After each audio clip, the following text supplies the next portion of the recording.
I can't be canceled, there's no way that you can stop me. I'm fully independent, there's no label who can drop me. Y'all been starting rumors, let me help you with some. Yeah.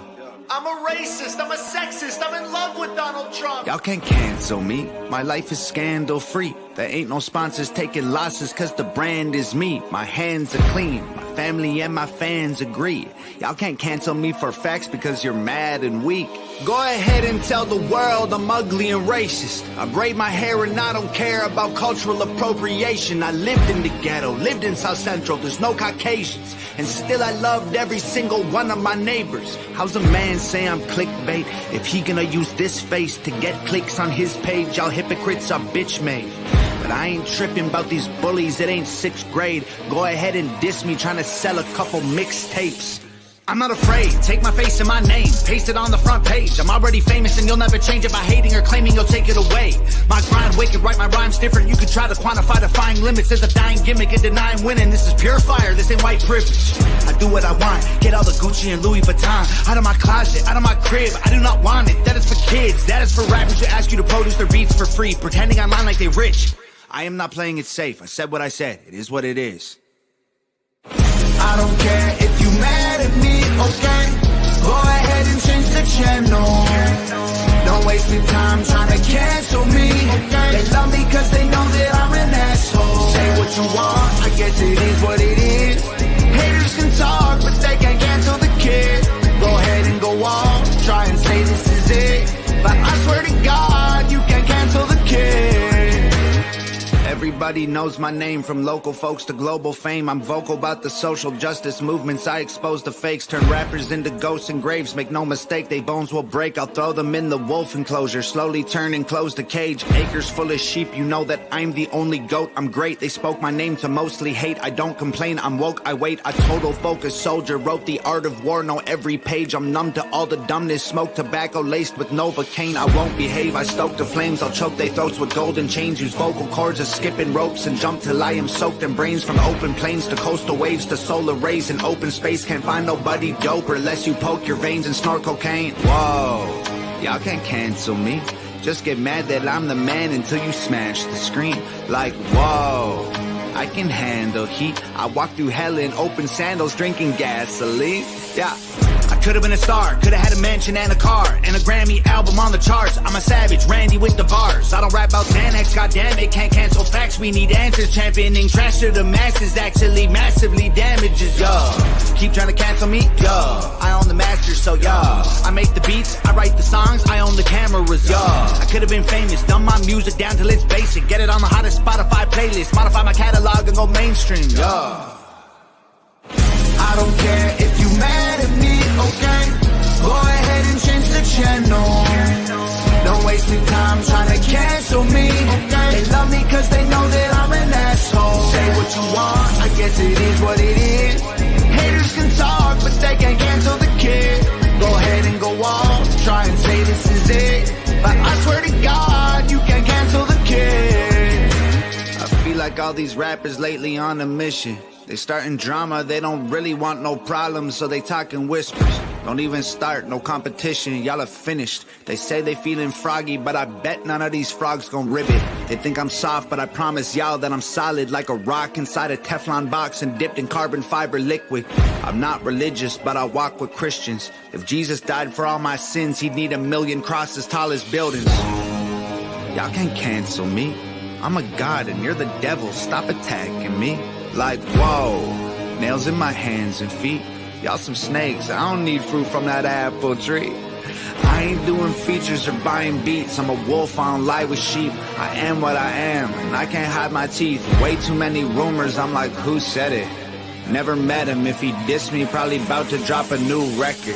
I do what I want, don't matter if I get approval or not. Y'all ain't gonna cyberbully me or try to push on me until I'm becoming some dude who I'm not. Head full of ludicrous thoughts, producing the songs. My music is truth and you brutally shocked. I'm shooting my shot, I'm Biggie, I'm Shady, I'm New School Pac. Go ahead and call me a piece of garbage, make a starving artist your primary target. I'm the largest monster in the farthest darkness, I'm a closet sharpened, I'm an army sergeant. If people wanna hate, then I'm grateful. It's only gonna make what I say less painful. Look at my face, embrace, I'm unstable. I ain't gonna break or shake or feel shameful. I don't care if you mad at me, okay? Go ahead and change the channel. Don't wasting time trying to cancel me. They love me cause they know that I'm an asshole. Say what you want, I guess it is what it is. Haters can talk, but they can't cancel the kid. Go ahead and go off, try and say this is it. But I swear to God, you can't cancel the kid. What's up, meatbags? It's the often imitated, never duplicated Tony TGD.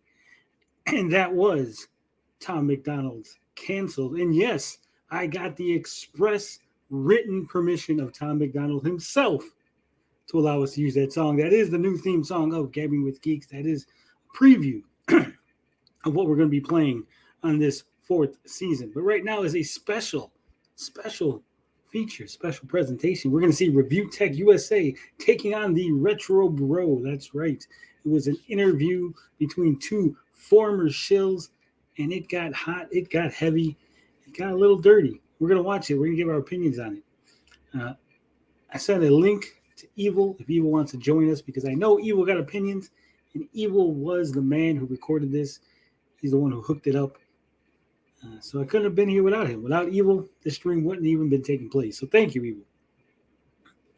With that said, welcome everybody. I see we got Captain Sparkles, Evil Streams, Carl O, Joseph Handybode, Mike Hawk Hertz. What's up? And of course, we got all those lurkers in the back lurking. They don't want to give a sub, so they don't want to talk. But we know you're there. We can hear you. We can smell you. We know you're hate watching. All right. So let's go ahead and share this screen. I'll put myself right there on the bottom. We don't need me big. Now, forgot to change this brand. Gotta keep the branding going. What the hell is going on here? See what happens? You got to get the live. All right. So Evil was able to capture both the audio and the chat from Twitch. However, he said that a couple times it goes black. Sometimes the screen messes up. Maybe the audio is a little out of sync for some reason, but he assures me it's all there. It's all there. All right. Let's get into it. Yeah, I don't know if Council Fanboy's here, Carlo. He was having some sort of issues earlier. All right, Rich. Let's see what you have to say. I got rid of the echo. Ladies and gentlemen, we have the RetroBro here.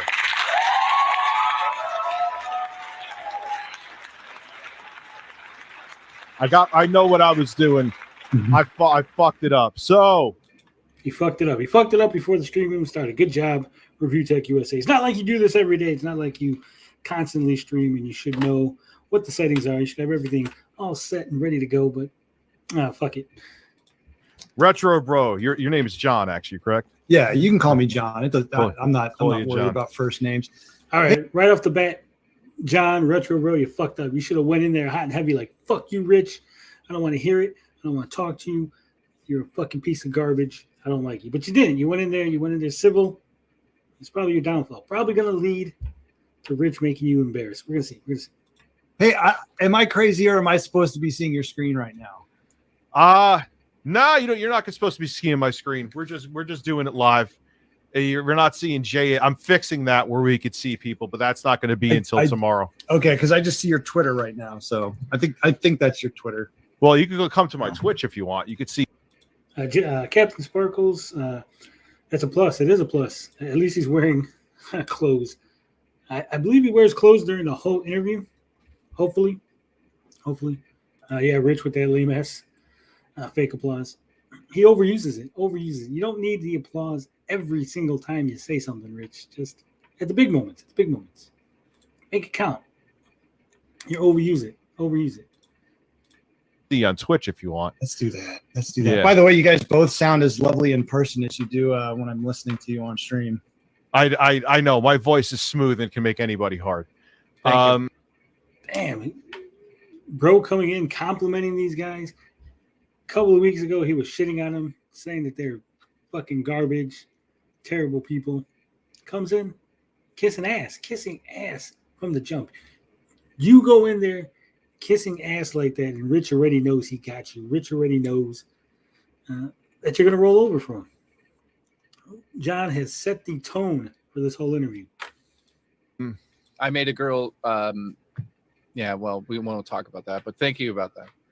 Yes. So I actually, Rich, before I got a pretty good idea what we're going to talk about, but I was genuinely curious. So when you had invited me on, I wasn't going to come on. I really wasn't, because, I had my expectations of what I might expect. And I talked to two people and they're like, no, go on. It'll be all right. He'll be cordial. And I'm the kind of guy that if you have a conversation, I'm always willing to have that conversation with someone. So two people that I trust in the community said, they went to bat for you essentially and said, why is RetroBro so afraid to name who those people are? Come on.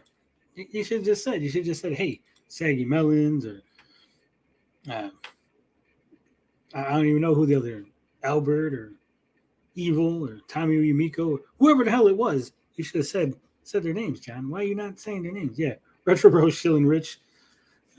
Big time.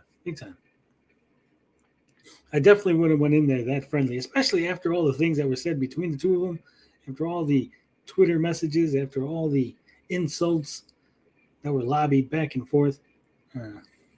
You think those two set RetroBro up? I mean, RetroBro knew he was going to be asked questions. He knew Rich was probably going to dig up some things.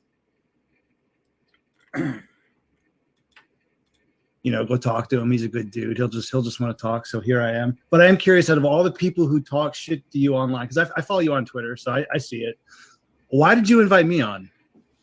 You were one of Tommy's closest allies. Like, if there was only one other person, that would be DJC Studios, and I was debating on which one of you went closer to smelling Tommy's taint.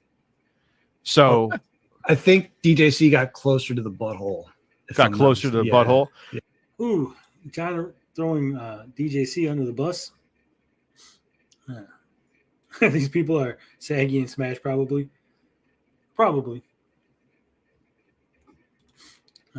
Those two say, those two. You're talking about Saggy and Smash. No, Saggy actually does think that Rich is a good dude because Rich simps for Saggy. You know how it is. When you're a woman and you get the attention, you get guys being nice to you, even when they shouldn't, even when you don't deserve it. Yeah, he was. So what got you involved? He could come sniff my butthole. I just showered. What got you involved with Intellivision, and what? Well, we'll start with that. What got you involved with Intellivision? Did it smell like pepperoni, by the way? More salami. Yeah, it had a sweeter smell to it. Okay. Thank you. I wasn't interested in the Intellivision at first. I watched from afar for a while. By the way, if I'm blowing your eardrums out, please let me know. I'm not used to Zoom. Mm-hmm. I can always turn my mic down. I wasn't really interested in it. I thought it was kind of silly. But at the same time, it was something new. And as a retro gamer and somebody who just literally has way too many consoles, I figured it might be kind of cool.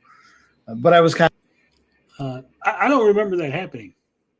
Somebody in the chat, correct me if I'm wrong, but John made a video shitting all over the idea of the Intellivision Amico. I think he made two. He made a live stream where he shit on it, and he made a dedicated video where he shit on it, and basically said this was a stupid idea, unnecessary. Even as someone who was in the quote unquote retro community, John didn't seem like he was on board. He wasn't even considering this might be a cool little gadget. He was always, as far as I know, as far as I remember, very anti-Amico at the beginning. At the very, very beginning, when John first opened his mouth about this thing, he was very anti-Amico. Because I remember taking clips from John's videos and using his own words against him about how he said his family wouldn't be interested, his kids wouldn't play this thing. And so correct me if I'm wrong. If there's evidence to the contrary, please direct me towards it, because I do not remember John ever saying a good thing about the Amico until Tommy contacted him. That's right. He fell victim to the Tellerico tickle. He tickled his Farkle and Astro blasted his cornhole. kind of a wait and see guy on it. So I did my very first video was back in like 2019 where they did that demo where they're, it was like that weird sizzle reel that they had. And I kind of reacted to it. And I'm like, I don't know who this is for. It doesn't make sense. The game seemed too cheap. But on top of that, I hope it succeeds because I don't want to see people fail, right? See, again, I don't remember the hope it succeeds. I don't want to see people fail narrative. I remember this thing is stupid. It's going to fail. Just like Smash. Smash was the same way. He's like, this is a stupid idea. This shit's not going to work. It's played out. It's going to fail. No one obviously wants things to fail, but you can just point things out as you see them. And if you see something as a failure, that's how you point it out. I don't remember John ever saying, hey, I hope it succeeds. I always remember, hey, this thing looks stupid, and it's probably going to fucking fail. Because at the time, I actually owned my own business at the time. I know what it's like to own a business. It sucks. It's hard. I didn't want to see anybody fail. So kind of followed it from afar again. I saw Smash JT, who I've been friends. Again, I don't, this whole following it from afar. Again, I remember John made the video, basically shit on it. He did the live stream, still shit on it. Then Tommy contacted him, and right away he was doing an interview with him and Cyrus. This whole from afar thing makes it sound like, months and months were going by between John's video and actually interviewing. I don't remember it happening that fast or that long. I remember it's pretty much like John made his video, he made the live stream, Tommy was in the chat, was in the comment section, and next thing you know, like maybe a week and a half later, they were interviewing him, and all of a sudden everything was different. Everything was copacetic between the Amicos and the cult, as you were, started getting off the ground. Again, if I'm wrong, point me out the evidence. Show me the time frame, because it's been like fucking 3 years. Tommy Smash JT and Ferrari that changed it all. The love story of Shills.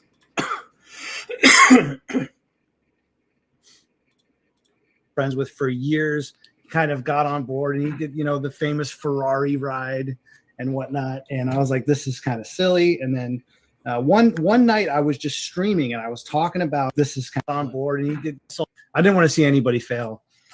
So kind of followed it from afar again. I saw Smash JT, who I've been friends with for years. Smash JT was friends with RetroBro. This is news to me. Again, I'm sure RetroBro knew who Smash JT was. Smash JT might have known who RetroBro was, but I don't remember these guys being friends or anyone saying that they were friends. I know it was known that Leo DS and Cyrus were friends, and Cyrus and John were friends prior to the Amico stuff. As far as I remember, and correct me if I'm wrong, again, if there's evidence out there to the contrary, I'd love to see it. But as far as I remember, John and Smash had only started talking because of the Amico. If those mats could talk. Kind of got on board, and he did, the famous Ferrari ride and whatnot. And I was like, this is kind of silly. And then one night I was just streaming and I was talking about it, and I happened to clip that part of my stream out, and I was kind of dunking on Intellivision. And guess who shows up in my comment section the next day? Mr. Tommy Tallarico. Of course he did. Of course he did. So he was cordial, and he's like, hey, email me. I want to talk now. Keep in mind, I didn't know about his track history, that he went on smaller YouTube channels. I'm like, well, this is interesting. The guy wants to talk. I'll talk to him. Sure, why not? I don't know shit about Intellivision. So my one buddy, who is also eventually came to the cult with me, Cyrus, I asked him, I was like, hey, dude, I don't know shit about Intellivision. You are an Intellivision fan. Why don't you just come on with me? We'll interview this Tommy guy. Yeah, I remember that. And again, the time frame, John's making it sound like these were like months and months apart. I remember this being a much shorter time frame between his shitting on the Amico video, making that live stream, clipping it out, and then getting the Tommy interview. So it kind of came on the show, said what he always says, and we were off to the races after that. Yeah, but what got you really smitten with the whole Intellivision brand and the product? Like, why? Where did the strong dedication come from? That was, I noticed it with other people, and it was bizarre too. Like, what made that happen with you? It's Rich. It's so, I think it's a little different for me because a lot of these guys who are still plugged in and are still really on board are like huge Intellivision fans from back in the day. Especially DJC. Like I have to clarify one thing before I move on with the DJC thing. My jaws hitting the ground. What's so funny about that is, for those that don't know, this guy does not play new games. He plays. I don't understand why he goes on this tangent about DJC. Earlier in the stream, he's throwing DJC under the bus, saying he's sniffing Tommy's taint. Now he's sticking up, going to bat for him. Amico shills think everyone is their friends. They probably think greeters at Disney World are their friends. The Walmart greeters. Rich is pissed. He wanted to ride in the Ferrari too, but wouldn't fit. What's up, Justy? It is you that we're looking for. Always looking for Justy views. Let me see here. So I got John's video. I'm looking at John's video. Intellivision Amico, will it fail? RetroBro and crew discuss. That's from June 3rd, 2020. And then I believe, because you see, I got the receipts. I always got the receipts.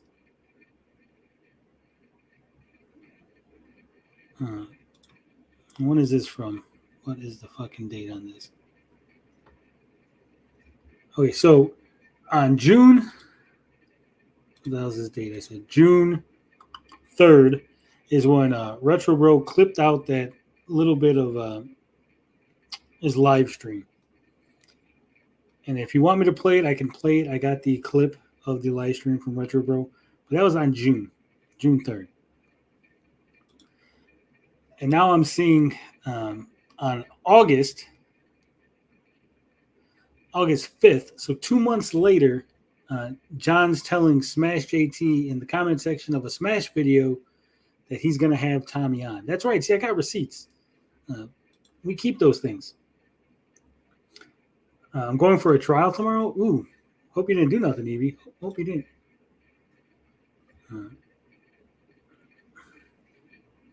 Why do I have the chat big? That's just the way it was recorded. That's the way Evil hooked it up.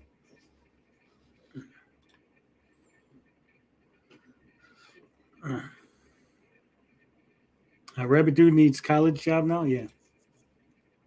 So it was, like I said, 2 months between the clip and Tommy going on the fucking live stream. So, not quite the watching it from the distance that John makes it sound like.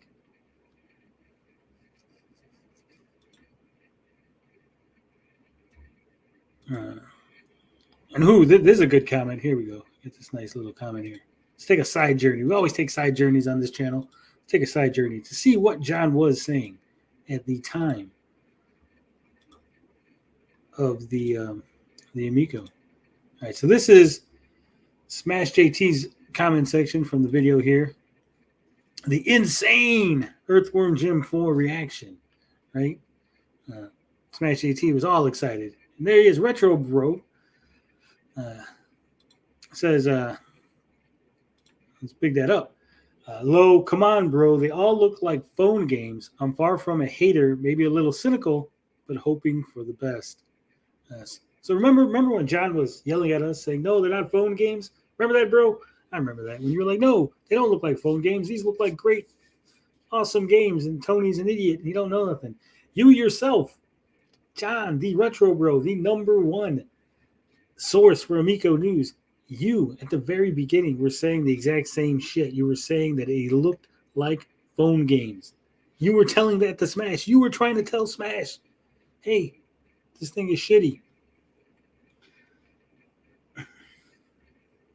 Am I downloading corn? No, that's just the way my computer sounds. I said it before. You guys are used to that foreign, quiet, like electric, fucking pussy ass computers. I got this big American hunk of a computer. Fucking, it's like a fucking Ferrari. It's like a fucking Cadillac engine. You guys are used to that electric car silent bullshit. This thing right here fucking hums. Is this the director's cut? It is. It is the director's cut. What's up, Beefy Bites? It says mind blown graphics. Yeah, exactly. See, this is why we gave John such a fucking hard time, because he was saying shit like this right at the beginning. In fact, you know what? We're going to take the side trip. We're going to fucking go all the way to when John said, "Hey, here's that clip. Let's get the context. You know, the context that Rich couldn't find. You know, Rich, Review Tech, call me up, baby. You know, you got my DMs. Call me up, and we'll fucking we'll do this shit." Here we go. Now it's a fucking party. What's up, Evil Knievel? Come to bail me out.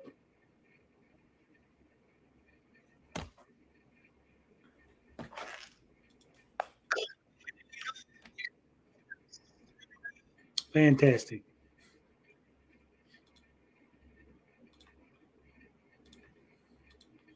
Evil, can you hear me? Can you hear me? Not yet. Oh shit. Yeah, I can. What is it? The microphone? Okay, I think we're cool. I'm just here to be the wingman. I don't want to lead you to die by your own. But please keep on going. I'm not going to interrupt anything. You're on fire. Have you seen this video, Evil? This is an old video. This is from, like I said, this is from June 3rd, 2020. This is RetroBro's Intellivision Amico. Will it fail? RetroBro and crew discuss. I think I saw this one. That's why I jumped in, because you're going to take us back to the past. I'm going in. This is an unlisted video, but you know, I always got the hookup. Hopefully, John doesn't private this in the middle of it. Right? It's a 7-minute video. Like he's not going to pull a smash 18 on us, right? Yeah, don't pull a smash. All right. Never go full smash. Do you even retro, bro? Oh, so here's my thoughts, since my chat brought it up. Here's my thoughts on the Amico. Tommy seems to be confused who his target market is. He says the fucking consoles for like middle-aged women who want to buy their kids safe consoles. He's targeting the casual market that Sony, Xbox, and Nintendo doesn't fulfill.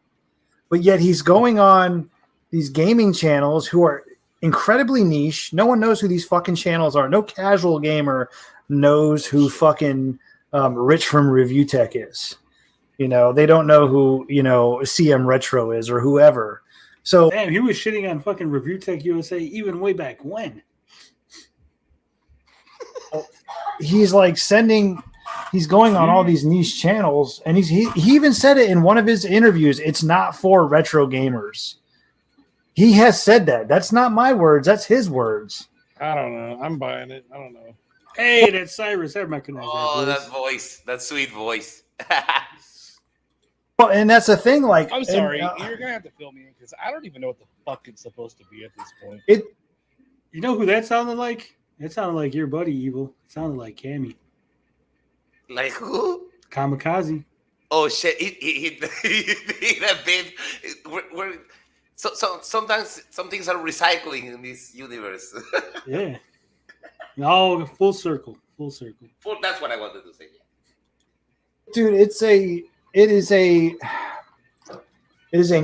a new console that plays fucking phone. It plays phone games, dude. It plays casual games. That, but still, is it something else? Am I missing something? No, it does nothing that other consoles don't already do. Guys like it does nothing that other consoles don't already do. This man would then weeks later tell me I was full of shit and then I didn't know what the fuck I was talking about.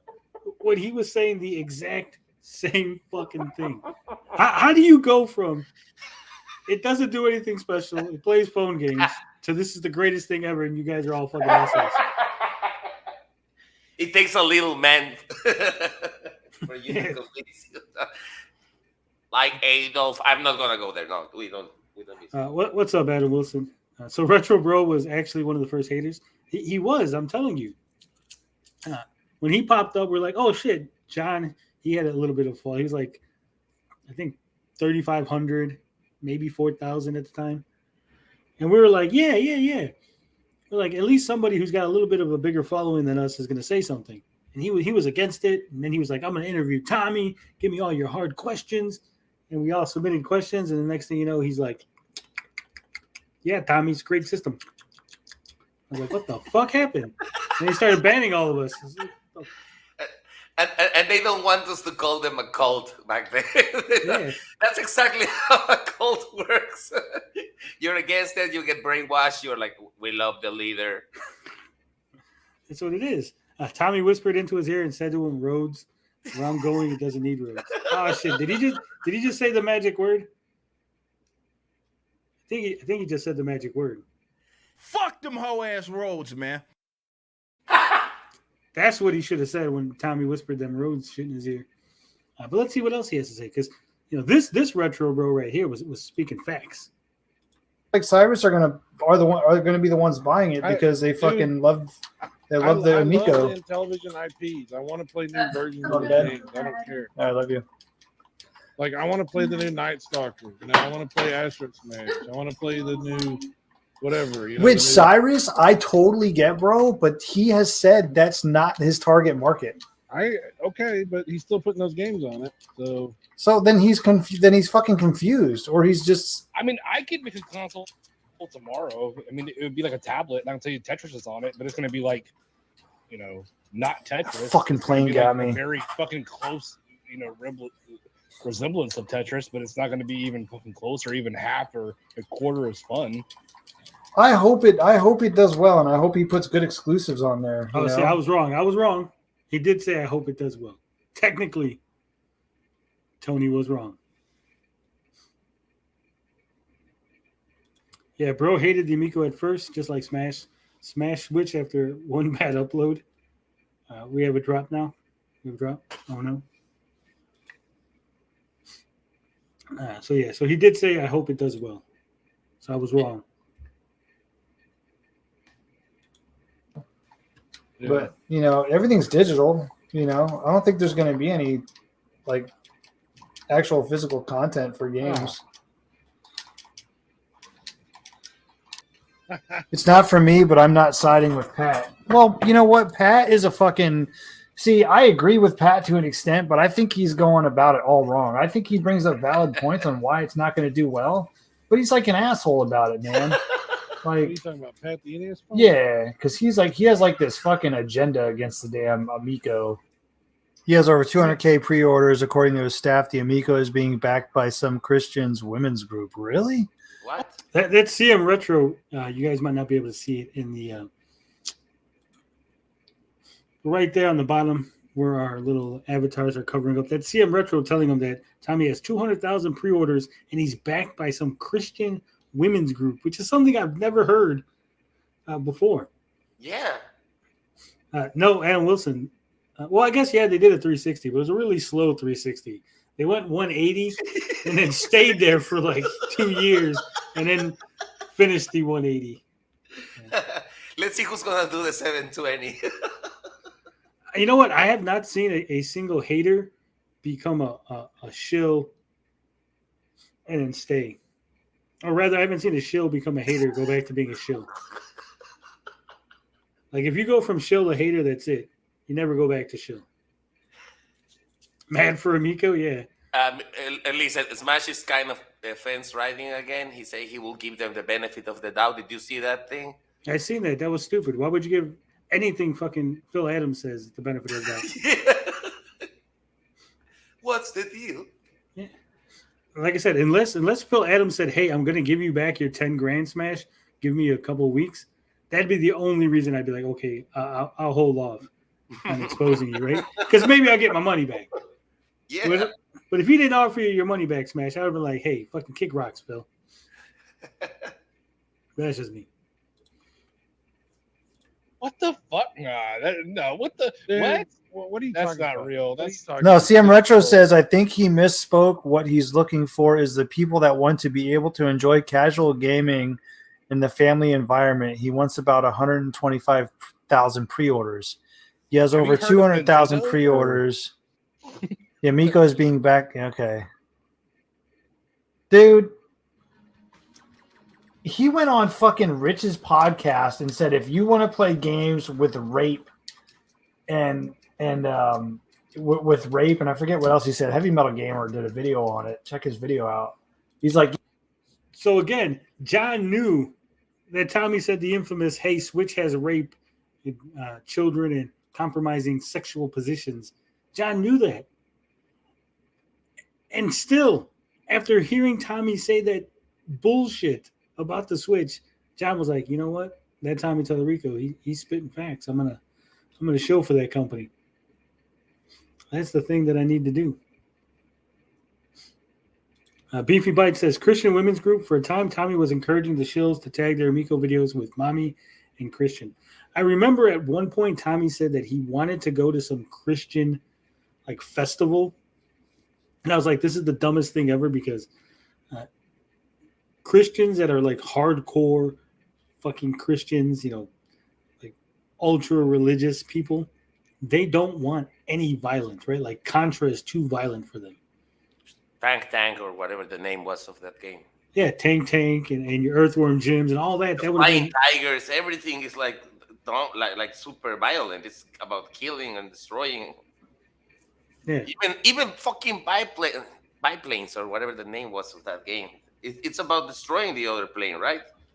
Yeah. They really. I don't think there's a single co-op game, like an actual game where the two of you are working towards a goal, like Goof Troop on the SNES or something like that. Yeah. Where you're like solving puzzles together. Exactly. I don't think they had a single game like that.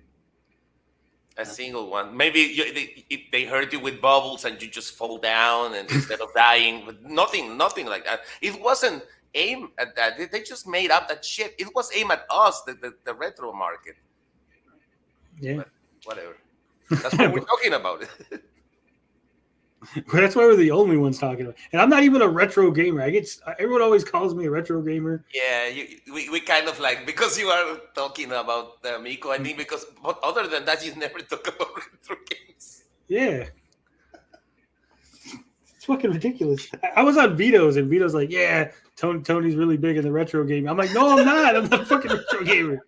It's fake news, guys. So it's like one fucking thing. I was the Amico. That's the only retro gaming thing, and it's not even a retro gaming console technically. All right, let's see what else John has to say. yeah, go buy a Nintendo. I'm like, wait, what? Like, that's exactly what he said. So he has come up, he's like fabricated this thing with Nintendo that they're this fucking evil organization, essentially in order for them to make them look bad, so people will buy the fucking Amico. Motherfucker, isn't that exactly what we said? I wish fucking ReviewTech would have played this video. Like, hey, let me play this video for you real quick, John. Because these are all the same things that we were saying, all the complaints that we had. We were going, hey, Tommy's lying. Switch isn't bad. Nintendo's not an evil company. We were called Nintendo fanboys, that we were scared. What was it? We're scared that Amico is going to take Nintendo's place as the family console. All that other bullshit. But here he is. John was saying the exact same fucking thing.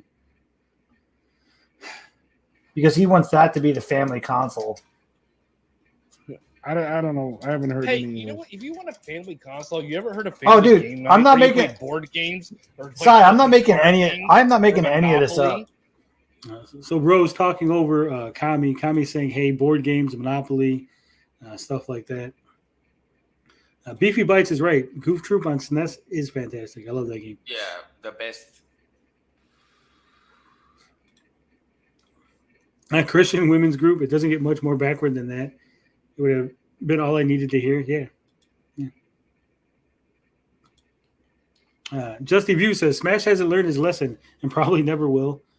Does these opinionated videos and I guess never watches them before he uploads. I can't explain how he falls for the same thing all the time.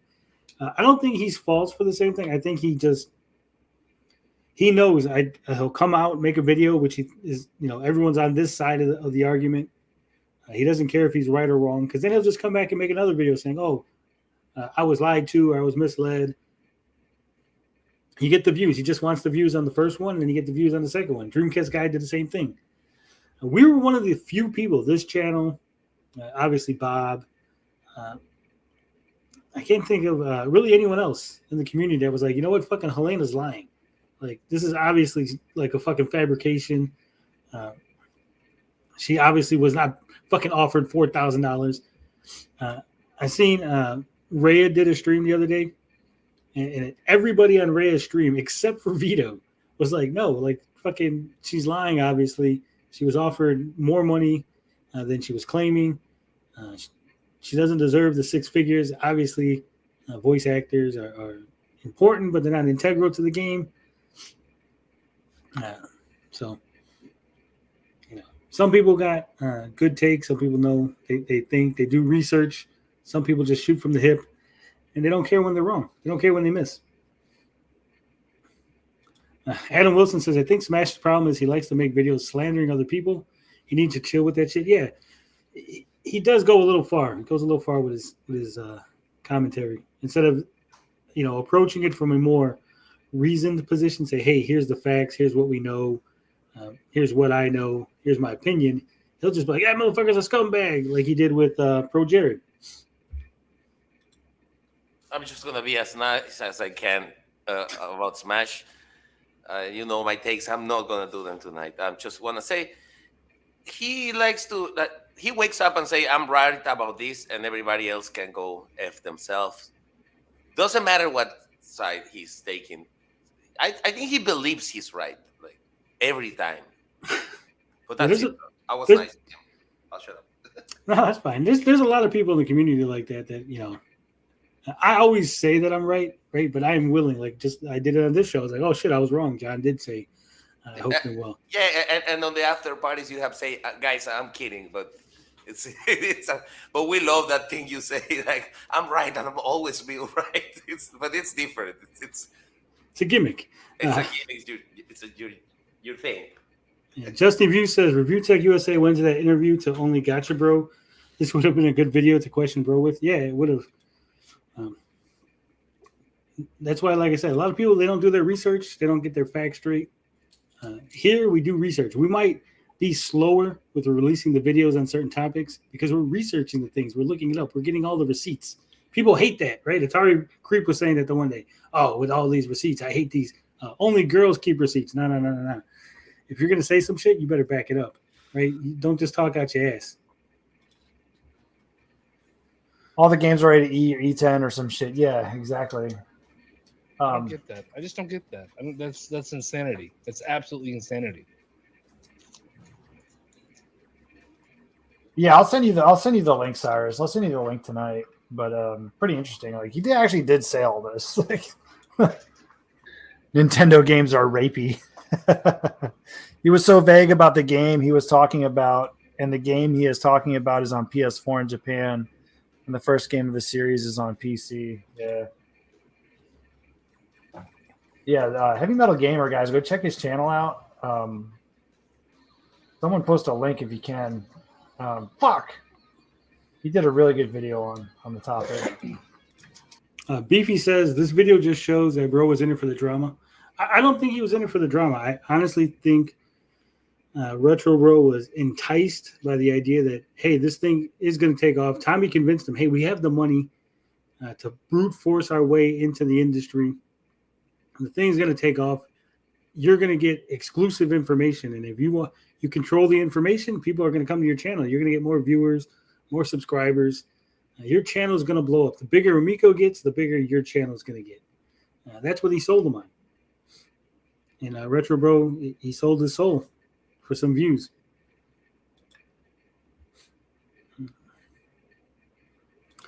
Evil Streams, how did you feel this morning, Evil? Hope you weren't too hungover. I woke up drunk. That hasn't happened in a while. Like, when you wake up and you're still drunk, that's not good. It's the shitty beer that they have at the store. What can I do? Justy View says this seems like a phone conversation that leaked that Feel Dirty. Hey, he put the video up. It's on his channel. Yeah. I just happen to have the link. And he talked about it. That's basically what he mentioned on with Review Tech. That's why we're taking it back to the past so we can see what he was talking about. I want to say something about Bro.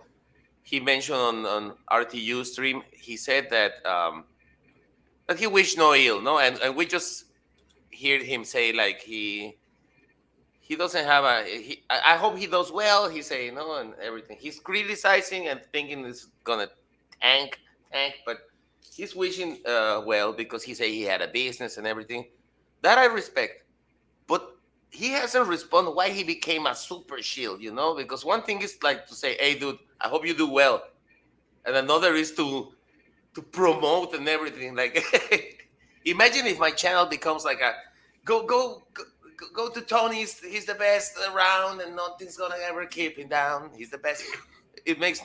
I have to understand that. Maybe Bro can tell us one of these days. He say he did it for the views, but the extreme shielding, I think this cultist way is something he still has to explain.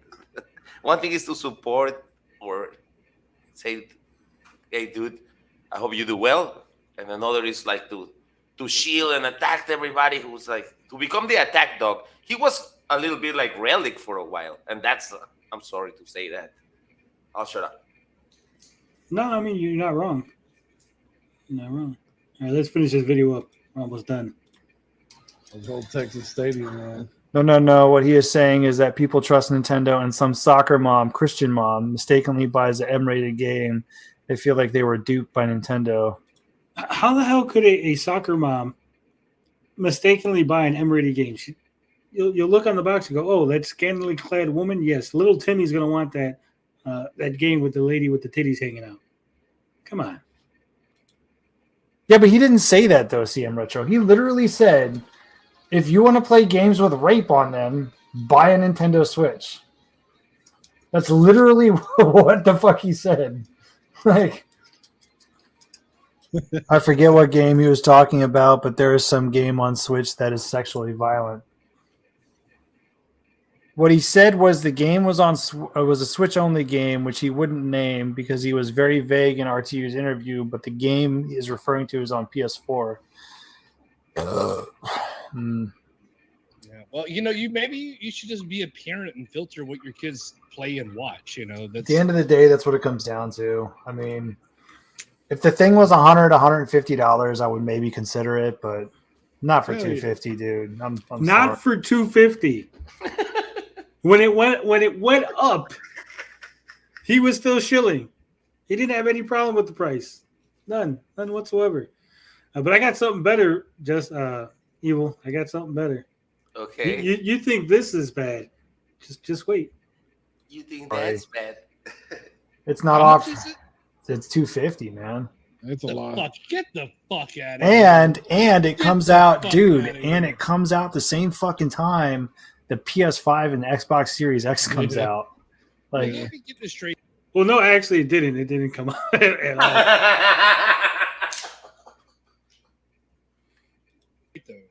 Hasn't this guy been talking about this shit for the last 2 years? yeah, I mean, it's definitely coming out. I mean, there's no doubt about that. Right. It's definitely coming out, guys. It's definitely. Hey, look who's in there. Alpha Nerd Entertainment's in the chat. But have we not been also told about it for the last two? I mean, we're talking about 2 cycles around the sun. Have we not been told about this thing? Yeah. Am I wrong in perceiving that? It's 249. It's 50 million, so not bad. Well, I know he's spending 10 million on marketing because he said that. So minus that, that's 40. You got to pay all your employees. You got to pay for the hardware, which I would imagine he's. That's CM Retro. Apparently, CM Retro was on board with this thing because he's basically parroting all Tommy's numbers about 200,000 pre-orders and 200,000 times 249 is 50 million. How much money they're going to make? Probably running between a 20 and 40% margin. So, I mean, he might come out with a couple million out of the deal, but, you know, he said it's not about the money. So what is it? You know what I mean? Well, as of April 6th, the Amico has 10K pre-orders. So whoever told you that is a load of garbage. 200K, I don't believe that. Yeah, it does seem like a lot. All right. So that was the RetroBro video. It's good videos. It's good to keep this like together, because it's like when somebody talks about something, people don't get context. Thank God you say that thing. And Adam, have a good bender. Adam is gonna get drunk. Adam Wilson. Yeah. CM was chilling hard. What the fuck was that about? I didn't even realize it. Adam Wilson says, I want to hang out with more guys, but I got to go get drunk myself. Have a good stream. All right. Take it easy, Adam. So you want to see what might have influenced RetroBro to join Team Amico, join Team Tommy. Oh, you have it as well. God damn you. You magnificent bastard. Yeah. This is it's a 2-hour and 20-minute live stream. I don't know if we go over it today. All right. But I just wanted to show you this right here. So this is Tommy Tellerico here wearing a pun shirt, a Power Up Nutrition. What is Power Up Nutrition? Do you know what Power Up Nutrition is, Evil? Never heard of it. You've never heard of Power Up Nutrition? Would you be surprised if I told you that Power Up Nutrition was the brand of powdered energy supplements that RetroBro was selling? Is this what the one we should not name was talking about? That Bro is like into a pyramid scheme? Is this like one of these things? Because all these powder thing, if you sell them if you don't buy them at retail, it's usually a pyramid scheme like this. Yeah, well, but even if the product is decent, it's usually like the sale of the company. Is this some kind of thing? I believe so. If it has Tommy involved. No, Tommy's not involved. Oh, but Tommy's not involved. He's wearing the shirt. Oh, right. He bought RetroBro's shirt. He bought shirts from RetroBro. Wait. So Retro was trying to be the king of that pyramid scheme. He was trying to create. It wasn't a pyramid scheme. Let me explain what happened. Okay, so certain products like powdered whey and energy, was it like pre-workout? They have a big distributor, right? What you can do is it's called a white label service. Basically, you create your own brand, Evil Nutrition, right? Called yes. Evil Nutrition. So that you print out labels, and they basically slap your labels on the product, ship it to you, and then you ship it out to your customers. It's the same way like the quartering. The quartering is coffee. He doesn't make that coffee. He doesn't own a fucking roaster. He contacts a company. The company roasts the beans. They slap his label on it, send it to the fucking quartering customers. Someone else contacts the same company, the exact same beans, the exact same roast, the exact same flavors, slaps their label on it, sends it out to their customers. So he was just basically buying a wholesale powder, increasing the price, slapping a label on it, and selling it. Were you the one who exposed that the quartering place where he buys the coffee is like super liberal? Yes, I did. That was awesome. I was like, where did I see that? It was you. That was a great video. He was, oh my God. I'm sure he saw it. I'm sure Jeremy saw it. I'm sure he did. Justin View says, Tony's folder must be huge. That's what she said. Riggs video now this, yeah. Beefy Bite says, I think Bro's turning point was seeing Smash get some people patting him on the back for speaking out against it. Yeah, that's what I think. I think when Smash turned and Bro said, hey, I can turn too. I can turn back and be a hater again. Yeah. But yeah, Tommy need to use Saggy need to use Tommy as the blueprint to get Sims. Can I drop the link to this? No. I got to keep this on the low. No. Keep it low. 24 people in the chat, and they're not dodging. Come on, guys, drop a like. Let's get the 1K. Yeah, I'm a shield for the frog. You don't get a shield. You don't get a shield. But I appreciate it. I'm just kidding. I'm just kidding because people get pissed when I say something like that. Kind of like it. But that is a 2-hour video, so we'll save that. Maybe Friday, as part of Drama Fridays, we'll go over that video. Rubber Fridays. You say you were gonna do that once a week, once a month. I said maybe we'll do it once a month, but we'll see how it goes. Like I said. So now more context, because we always love context here at the Geek Getaway. This is RetroBro. This is a comment from a Pat and Ian video. He says, while I'm fine with you being critical, you and Ian told blatant lies here, which I had Tommy address publicly on my channel. So already, as soon as Tommy was on his channel, RetroBro was running over to Pat and Ian's comment section, calling them out, trying to say, hey, look, you're liars. Tommy fucking called you out, blah, blah, blah, blah, blah. Dislike. Sorry. Attack dog from day one. You dislike in the comment. I almost drinking. I almost spill everything out.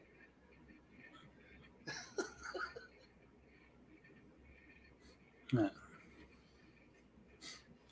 of course, wouldn't be complete without a appearance from Thomas Tallarico himself. Oh God, Justy, keep it in your pants, okay? Let's keep it civil, chat. So this is Tommy Tallarico, who was replying to the RetroBro, because RetroBro had said, hey, ask any questions you want, put some questions down. So of course, Tommy had to get into the comment section and shit on people. He says, please make sure to ask every one of them. I have answers for all of them, but be warned, if you don't treat me like crap, he will turn on you quickly like he's done with every person who interviews me and doesn't disrespect me. He literally spends hours every day posting negative things and misinformation about a video game console he's never played and a person he's never met. If you're lucky, he may even post some questions under some of his confirmed fake accounts like ST or Squealer Pig as well. This is Tommy basically trying to say that someone has fake accounts. Who was ST at the moment? Sweet and Tender or no? No, it was just some random person that also didn't like... I remember a Squealer Pig, but I don't remember ST at the moment. He was just a random person who came and left. He was in, he was out. His name was ST. Yeah. Okay. Yeah, I don't remember that. The Squealer Pig, yeah, I think I even saw him recently, like just jump out of the darkness and then, or maybe I was seeing something from the past. All right, let's get back to the ReviewTechUSA. I think we're done. That was awesome, Tony, because I was about to tell you to play that. I think Goose or somebody still has a video about that RetroBro snippet, him saying that what the Amico really is, like this garbage thing, even if it was true. But you didn't. You have the fucking OG. The OG fucking file. 56K warning says Tommy getting his info from Relic. Relic's done more damage than Farkle. He is. Oh, Justy Views took his like back. Oh man. He's what? They said that they're mad that you said like the video, so they're taking their likes back.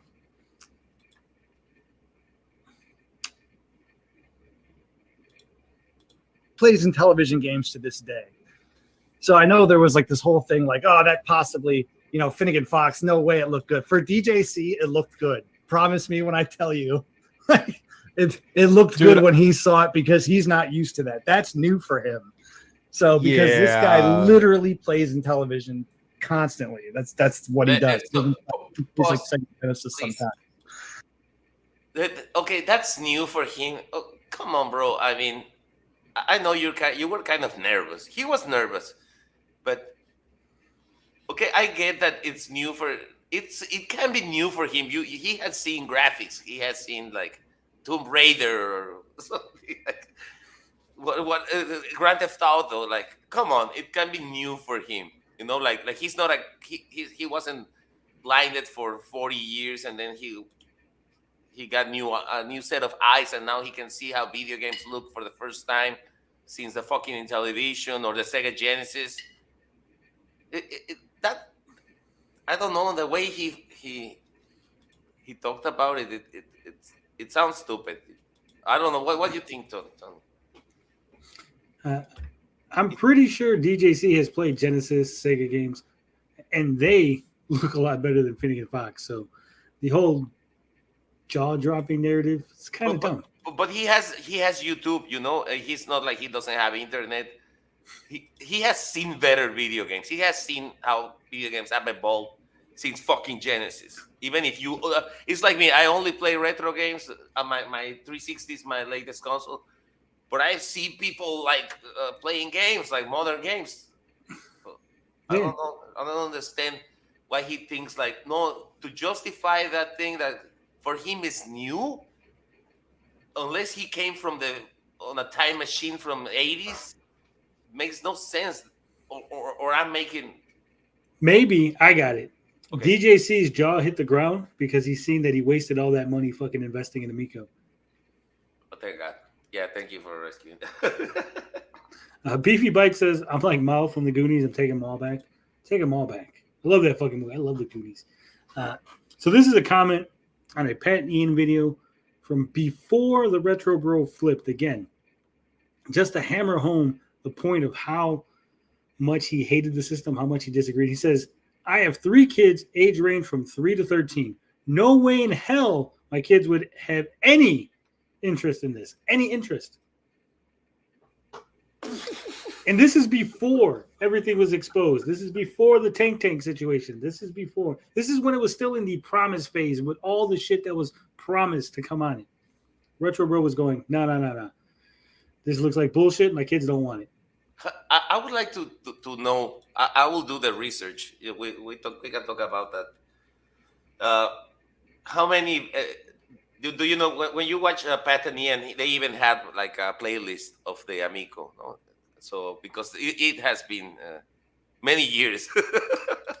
So I would like to see it, at what moment did Bro flip? You know, on the Pat and Ian timeline. I want to see because you just show us like they were doing Amico videos and he was still like saying fuck the Amico. What was the turning point when he just like I would like to know so I can search the comment section and see how Bro now is like no, but maybe he got blocked. Pat is such an asshole. He got blocked immediately if he was anti-Pat. Pat loves to block. Were you blocked? Yeah, I was blocked by Pat. After I called him out about the not giving credit to smaller YouTubers. Yeah, but Pat, I hate what I hate about Pat is 100 people give him compliments. He doesn't give a fuck. One person gives him shit. He immediately responds. I know because when I had an old Twitter account. I criticized something about him, not negative, like just criticized. Immediately he responded. I was like, oh fuck, this dude is sensitive. Whatever you say about him, such a crybaby. I agree. Now, RetroBro did do a lot of attacking. Do we need proof of that? Oh, excuse me. Because I could bring up receipts if you need them. Hey, guys, we we have the numbers. If you can show whatever you want. Just remember, I always got more. There's always more. Maybe keep them. Maybe keep them for later. Your choice. Your choice. Dealer's choice. All right. If Rich mentions John attacking people, then we'll bring up some receipts. Let's share the screen again. How long is this video? Man, this is an hour video. We're gonna hey, hear Pong is here at the Pong Show. How you doing? DJ C, has he done any giveaways yet? What giveaways? I don't know. Tony yawning, turning into Carl. Nah. I got a stuffy nose still. And my arm hurts. I think I slept on it wrong. That's why I came to be a wingman, just to relieve a little bit of pressure. But I'm not going to interrupt, man, a lot. You're on fire, even if you are a little stuffy nose motherfucker. I mean, it's a friendly show. Sorry, I'm not saying. I'm not gonna say. We're not a friendly show. Have you seen this show? Have you been a part of this show before? Never. It's my first time. It's my first time. All right, we're only 5 minutes in. This is gonna take a while. So he was not, as crazy as that sounds, he was dead serious. I don't buy it, dude. There's Genesis games that look better than Finnegan Fox. like, come on.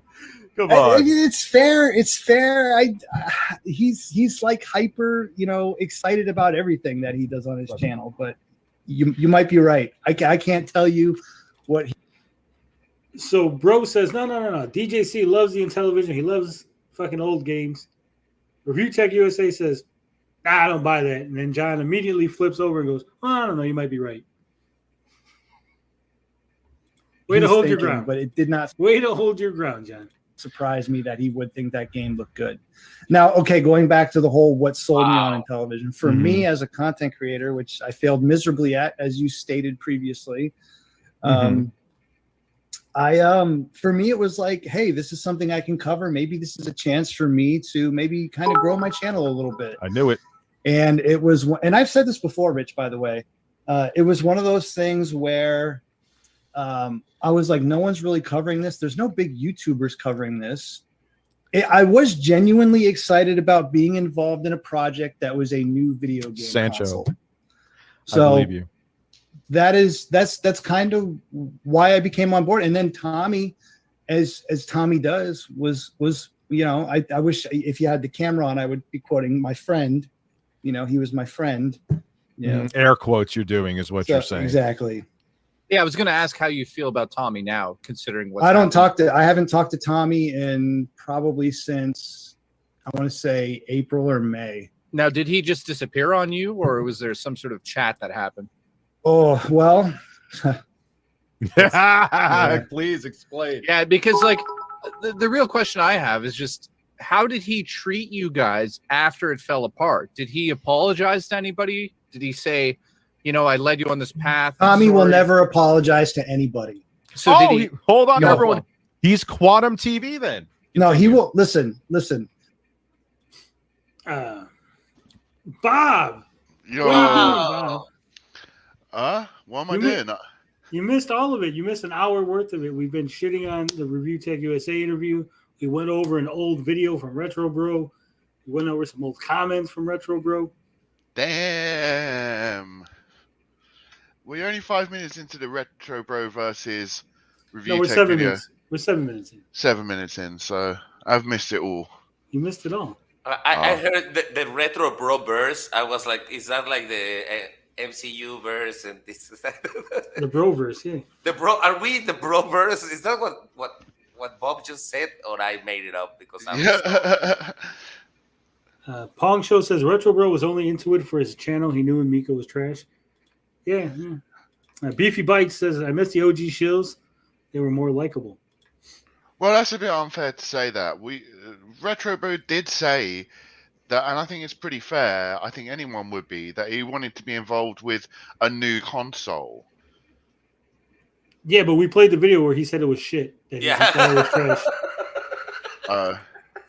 Literally weeks before deciding to go Team Amico, he said it was trash. His kids don't want it. This is garbage.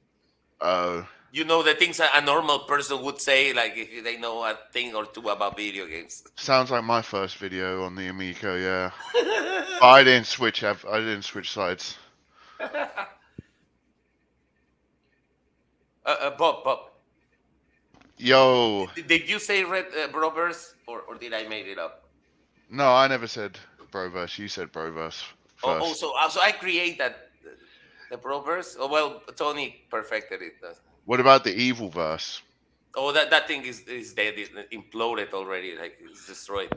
But it was fun while it lasted. The Summer of Evil was fun. The Summer of Evil. Yeah, it was. Joshua Perez says the show's highest point was the Crabrola event. It was. They were all partying, getting drunk. I don't know how they did that White Claw. White Claw fucked me up. I can't believe that Mike Mullis still calls that event, the Crayola event, our event. like he said it like last week. Well, it was Bro's event. And he doesn't talk about exactly. Well, that was my point. He doesn't speak with RetroBro, but he still calls that event our event when Bro was the one who basically created that fucking event. He didn't basically. He created it. Yeah. Otherwise it wouldn't exist. And he doesn't give. Not only he blurs Saggy, but he calls it our event. On our event, this happened. We played it, and that. I was like, I was baffled. Like, do you have the nerve to call that our event? Retro Bros and Tommy's event, where you were invited. That's it. Effing clown. I'm gonna keep it simple. So where you been, Bob? We missed you. I've been asleep, man. What? Time zones, man. Dude, that's healthy. Some days I sleep 2 hours, and it's horrible. So when sleeping is good. I sleep 3 hours a day. Sleeping's bad. Sleeping's bad for you. Yeah, me too. I'm a super sleeper. Super sleeper. Like Tommy. Me and Tommy. That's why me and Tommy don't get along. We're both super sleepers. Wow.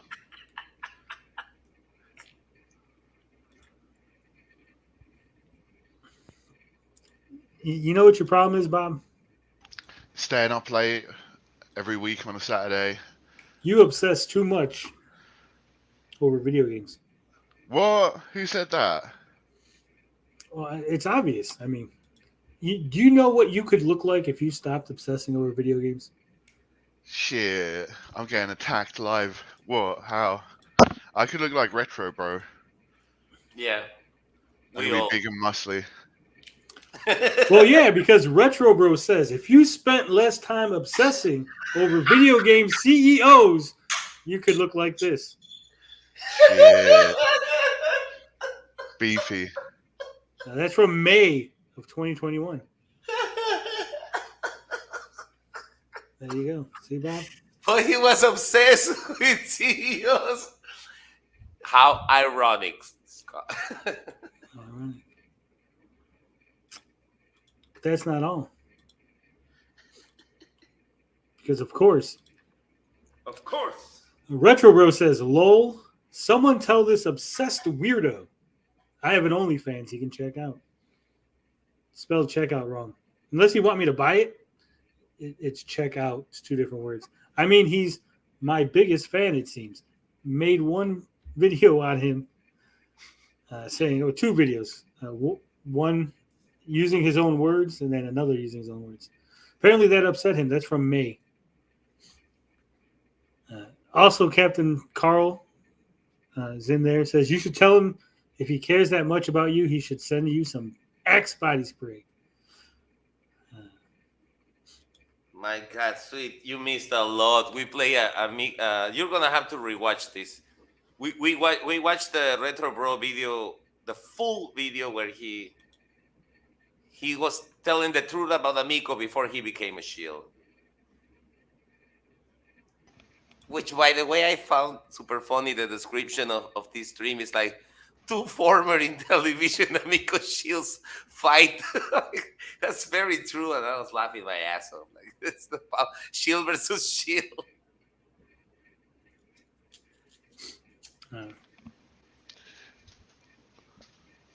Anyway. Wait, dead air. What's happening? Dead air. Oh, nothing. Is Bob fell asleep again? How late is there, brother? What time is it? It's like 2:50 a.m. 2:50 a.m. Yeah. Oh my God. God damn. Time zones suck. 3 a.m. is the witch hour, right? Like. Is it 3 or 4? It's 3 in this part of the planet. Yeah, I think it's 3. You're right. Yeah. If you wake up at 3 o'clock, you're gonna have. You better run or call your priest. Yeah. 56K warning says Carl is back in Twitter form. Anyway. Yeah. Carl, sorry I haven't been streaming. Carlo, I'm gonna get back on the horror games tomorrow. You're gonna get back on the horror games. You playing the Switch? No, that's rape games on the Switch. I want me some horror games, son. Yeah.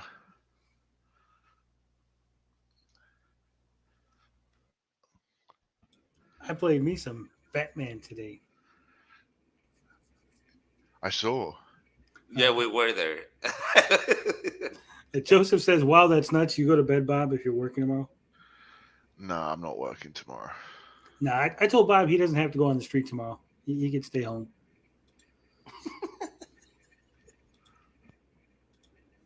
He will not. He's incapable of doing that. Yeah, And one of the last conversations I'm I so had shocked. with him, one of the last conversations I had with him, I was brutally honest with the guy. And I told him, I said, Tommy, like, you never once, all the shit I repeated to you, I said, you never once came back and said, hey, I'm sorry for doing that, or I was wrong. Because I outright caught him in a lie. He lied to my face, and I called him on it personally. Well, what was the lie? The lie was that all that money that they had collected for pre-orders was in escrow.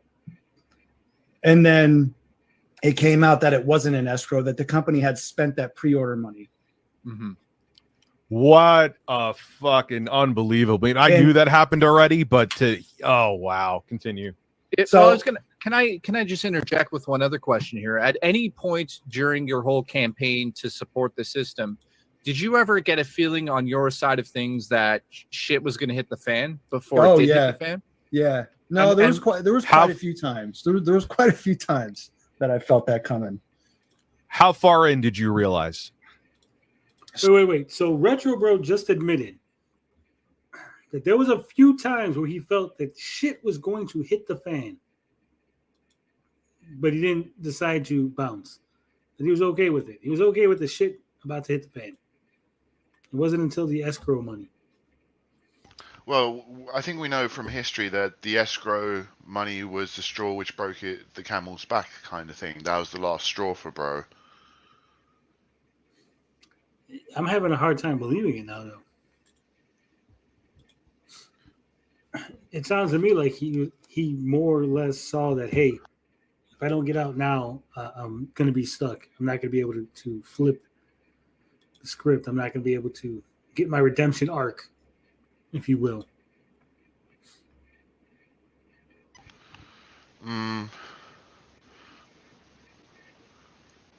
I mean, for some people, it was already too late for him to flip the script, so I don't know. I think he saw Smash do it, and he said, I have to do it. I asked RetroBro directly this. Like, was it because you saw that Smash was saying, oh my God, this is bad. This is 50 Shades of garbage, and gotta run out of this. And he was like, yeah, kind of like, like. I just, for me, because the pre-order money was $100 minimum, right? It's $100 minimum per person. The odds are that no one had more than $300, $400 tied up in pre-order money, right? Now the investment was a minimum of $1,000. So that means at the very least, people were going to lose $1,000 on Tommy's lies. So not being able to get back your $100 pre-order was a straw that broke the camel's back. But people being suckered out of $1,000 each for upwards of 13 million, I believe they raised. Now that was fine. That's okay. See what I'm saying here? Yeah, but let's play devil's advocate. Let's say you believe the company wants to, it's gonna succeed. So you're like, oh, these guys are investing in something that's gonna happen. If you are brainwashed, I mean that's all I want to say. That maybe he wasn't doing it in a nefarious way, bro. Yeah, but even to this day, bro's like, I don't give a shit. They invested. Who cares? Yeah, I don't like that attitude. That I always stated that for many hours. Like, I hate the blame the victim thing. She shouldn't have been walking the street at midnight, dressing like that. No. F you. The monster is the perpetrator. That's right. That's my take. That's my take on things. On that. And I know it's not black and white, but but I'm more declined to say no. Don't blame the victim. So I was probably the last delay where they didn't give a date. So that was last summer, the summer of 2021. I was kind of like, this is not going so well. But I wanted to, I wanted to maybe the haters were wrong, Rich, which is ironic because Rich, that was around the same time where you kind of said, "Fuck it." When they brought the price up to the console to $250 and I saw Finnegan Fox, I was like, this is insane. You're going. Bro just said in the summer of 2021, but he was still shilling for Amico earlier this year. A couple months, no, not a couple, but I know. It was still like 6 months ago, at least. Yeah, exactly. At least I think 5 months, 6 months exactly. 5 months ago, I think that's when he turned like. Yeah. So what the hell is this summer of 2021 delay bullshit, dude? You literally didn't flip until a couple months ago, six or 7 months ago. Not 6, 7 months ago, way less. I was created like what? Like no, you're right. Like I think closer to 5 months or something. You know what? Let's go to RetroBro's channel. Yeah, can we? I wish Bro was here so we ask him exactly when. It was after Smash. I'm gonna check Smash while you check. Well, RetroBro says later in this video, in this stream, that it was 3 weeks after Smash left. Yeah, exactly. So I'm gonna check Smash channel while Tony checks the other one. Let me see. I'm looking for the video where he's like, "This is my last Amico video or whatever." Oh yeah, that was 4 months ago. 4 months ago, okay. And he was still pro Amico with that video, or he was already? No, that was when he turned. Okay. Let me see. I got some Elden Rings. So yeah, 8 months ago he was still pro Amico. He had Phil Adam. 8 months ago is when he had Phil Adam, the new CEO, on his channel. Smash is obsessed with the chick from Bayonetta, from what I can see. He's doing video after video after video of that the actress from Bayonetta. That was, oh my god. Okay, if it works for him, that's okay. But why? I like her voice. I don't care what people say. Fuck it. I do think it's funny that in the one video he uses this like really bad picture of her, and the next video he uses a hot chick. Who? For the Bayonetta actress. Look at 1 day ago he uses a more attractive looking picture. Oh yeah, what the hell?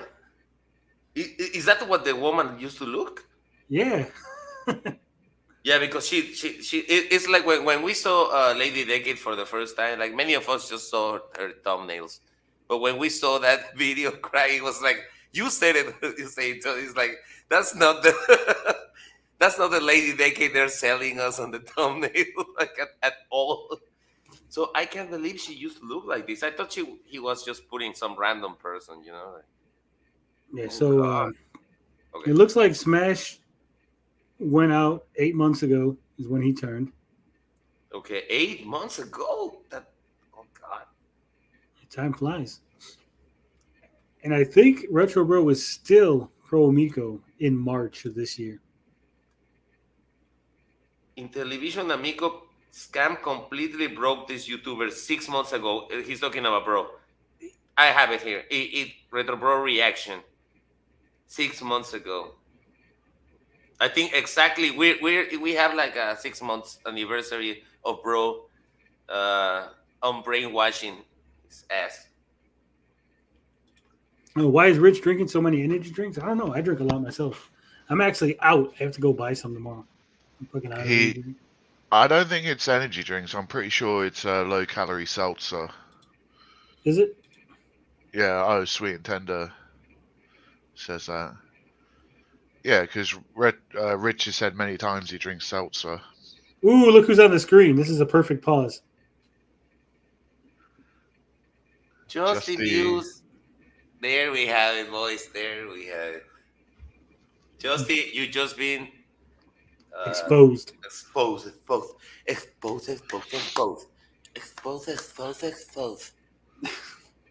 Bob, you missed a new theme song that we have on the channel? Oh, it was awesome. I've heard it. Tony, what is it true that the dude gave you permission? Yeah, I'm not going to make that up. The Tom himself? Tom McDonald himself. I reached out to him. I said, hey, yes, I really like your music. We got a little show going on here. I want to use your song for the opening theme. He told me, because I only asked for one song. I said, hey, let me use Politically Incorrect as the opening theme. Yes. Obviously, that was not politically incorrect that I used. I used Cancel today. Tom McDonald got back to me. He said, hey, any song that's published, feel free to use it. God damn, the dude, I love that motherfucker. I mean, not every song is like a hit, but I love everything he does. Like, it's the only one hit who's doing the opposite of the other cocksucking musicians from Hollywood. Like, just, they want to... shut up. Tom is cool about stuff like that? Yeah, he is. It's cool, too. Tony, did that claim get figured out? Was it Saggy's voice or the song? Also, my new video has RetroBro and no copyright stuff. I didn't figure it out. I just trimmed out the section and called it a day. All right, let's get back to Rich. We're only 9 minutes in. Fuck, this is going to take forever. The price was, I thought the price of the console was already $250 when you interviewed him on your channel, wasn't it? That's when he first started that's when he said that he did market research. But what I'm saying is once he brought up the price and then I saw Fitting and Fox, that was like their new Sizzler reel. Mm-hmm. I'm like, that was also months apart. Rich is trying to do what RetroBro did earlier in this interview, is trying to confuse the audience and fudge the timelines. Now, bro is correct. When Rich had him on the first time, it was already at $250. The Finnegan Fox was months later because Finnegan Fox was showed off a little bit, remember, in the sizzle reel. But it wasn't until they had the big Finnegan Fox where DJC and them were playing it, that's when fucking Rich was like, wait a minute, this looks like shit. Like, you're charging $250 for a console that's going to play games like that? I'm like, nah. And Tommy came on. He was pissed. He came on. I remember that started, stream. and he started to getting defensive. And he's like, no, that's because I'm like, but Tommy, why would you show a trailer of a game that looks terrible if you're saying it needs more work? Because it's better to see something than nothing. I'm like, no, that's awful. That's an awful take. So what was the just to follow up? What was the sort of argument you had with him? Like we didn't finish that. You said to him like, "Hey, dude, I'm going to tell you the truth." How did he react to that? It wasn't more of I'm going to tell you the truth. It was I'm going to tell you how I feel, and you lied to me, and what are you going to say about it? And it became about at the moment it became about him. We saw that messages between RetroBro. We covered that between RetroBro and Tommy. Tanuki Jumpman. That's not Eevee in disguise, is it? Justy View says, I'm here to mod against those Amico haters. Fucking Justy. He made the entire conversation about him. Well, I've got this, and I got to do this. I got to deal with that, and I was doing this. And I'm like, Tom. Joseph says, I don't understand why no tough questions from ReviewTechUSA versus RetroBro. Only good questions coming from the other person on the stream. Come on, Rich. Yeah, that's Jay, his editor. Yeah, I don't know what if Rich did no research, if because they pushed it off, Rich kind of forgot about it, and then like, oh shit, I got to do it. I mean, you're not addressing the problems I had. Like, I went to bat for you guys. I told him, I said, Tommy, I look like an asshole for you for like 6 months to a year. And it was about him. Yeah. You chose that though. You chose to do that. That was Speaking of looking like an asshole, let's share some of these assholic tweets from the RetroBro. This is the RetroBro saying, he quoted Crybully.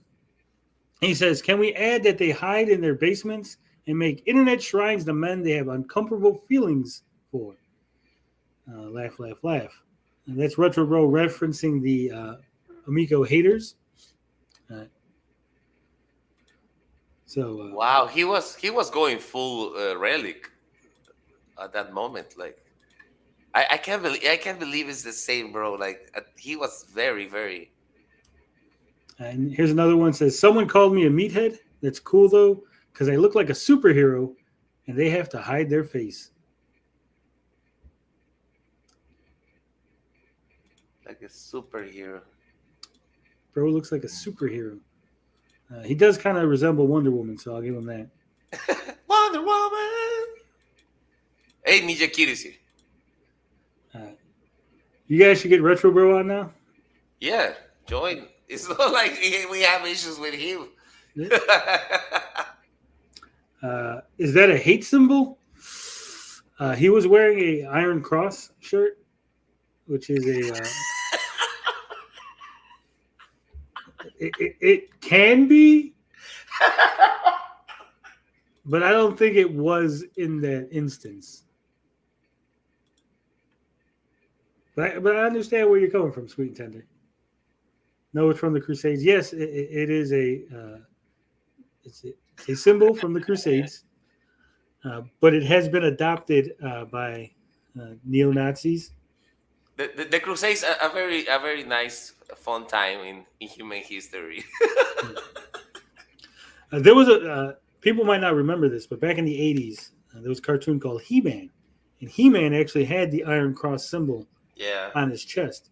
And when he came back in the early 2000s, they reissued some new toys, and they had to actually recall them because people were complaining about the Iron Cross on He-Man's chest, so they changed the symbol to be an H for He-Man. He-Man. He-Man. Okay. Check the ACLU. The ACLU thinks the OK sign is a fucking hate symbol, though. So, yeah.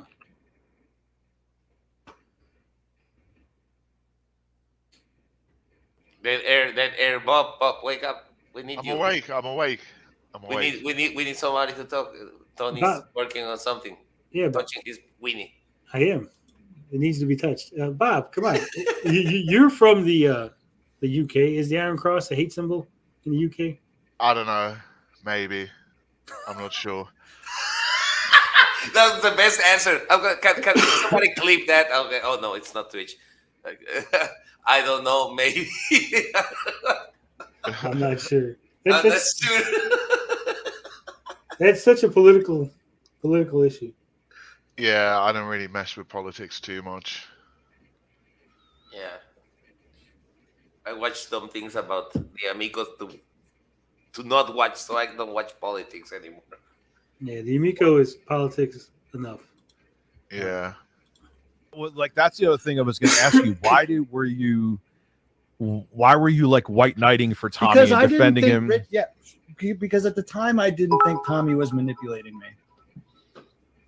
Really? Yeah. No, I he gaslit the fuck out of you. Well, it's one of those things because it's weird, man. Like I could go back and, without getting into too deep of personal conversations, things that were said to me, or he would send like a group chat or like a one chat to several people. And it would be like, I'm trying to think, it would be like, man, it's a shame that so-and-so was saying this.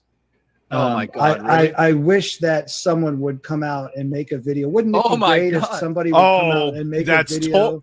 Unbelievable. And the first couple times he said that to me, I was like, he's just talking to me like he's talking to me. Yeah. I saw a trend, and then after a while, I realized he wasn't just sending that to me; he was sending it to several other people. So did you have a group chat of sort of Amico people, and he would come in there and be like, "Hey guys, how are you?" And you No. I had a private chat.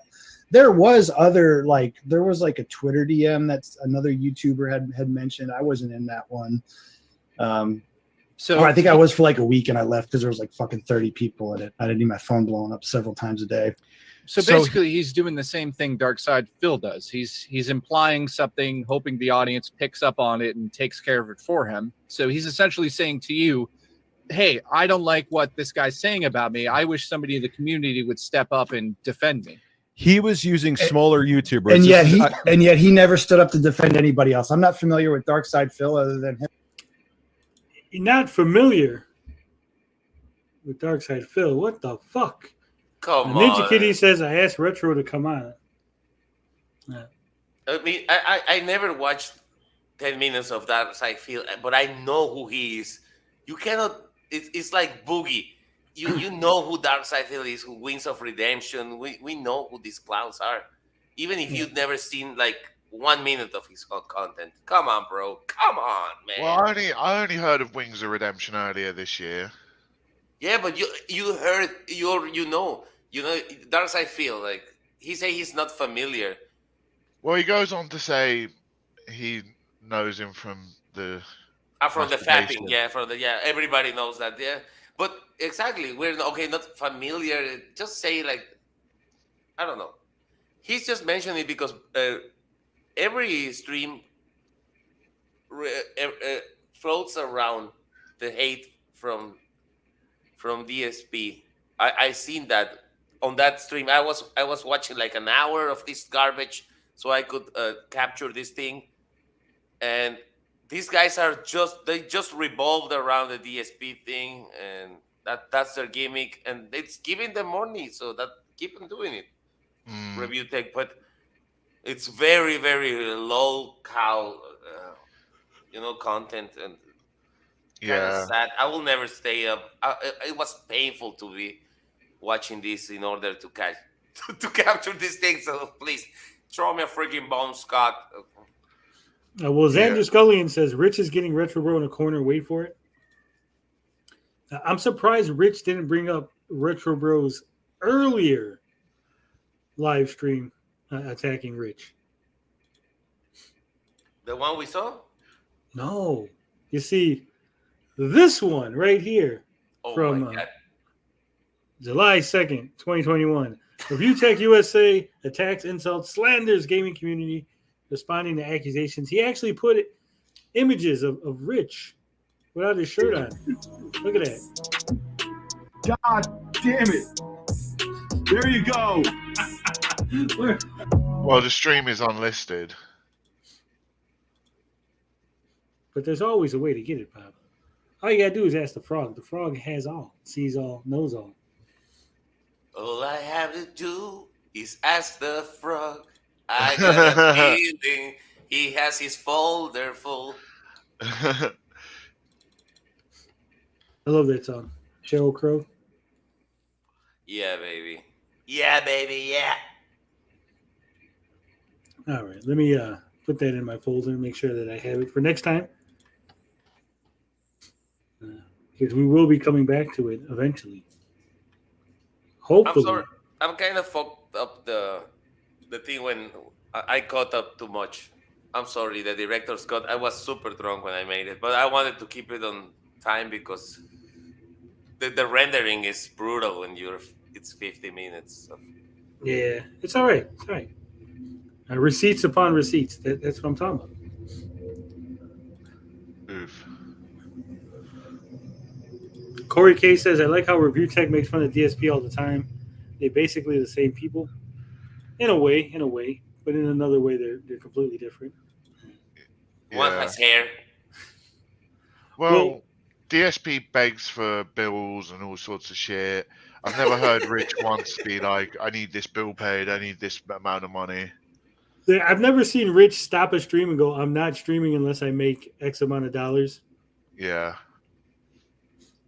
Hey, Gen X Gamer, how dare you go live now? Gen X Gamer went live? What the? I think it's a premiere, I think. Okay, it's fine. All right. Never stood up to defend anybody else. I'm not familiar with Dark Side Phil other than him leaving his camera on and cranking one out. Everyone's familiar with that. But yeah, right. It was a pivotal moment in my life. but yeah, that's exactly what he did. Yeah, that's so. I know exactly. I just want to get this out so I don't forget.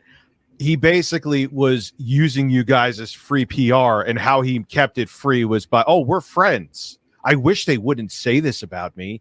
Gee, I wish someone would make a video. You're my friend, right? That's essentially what he did, is what you're saying? Yeah, absolutely. What a piece of shit. What a piece of shit.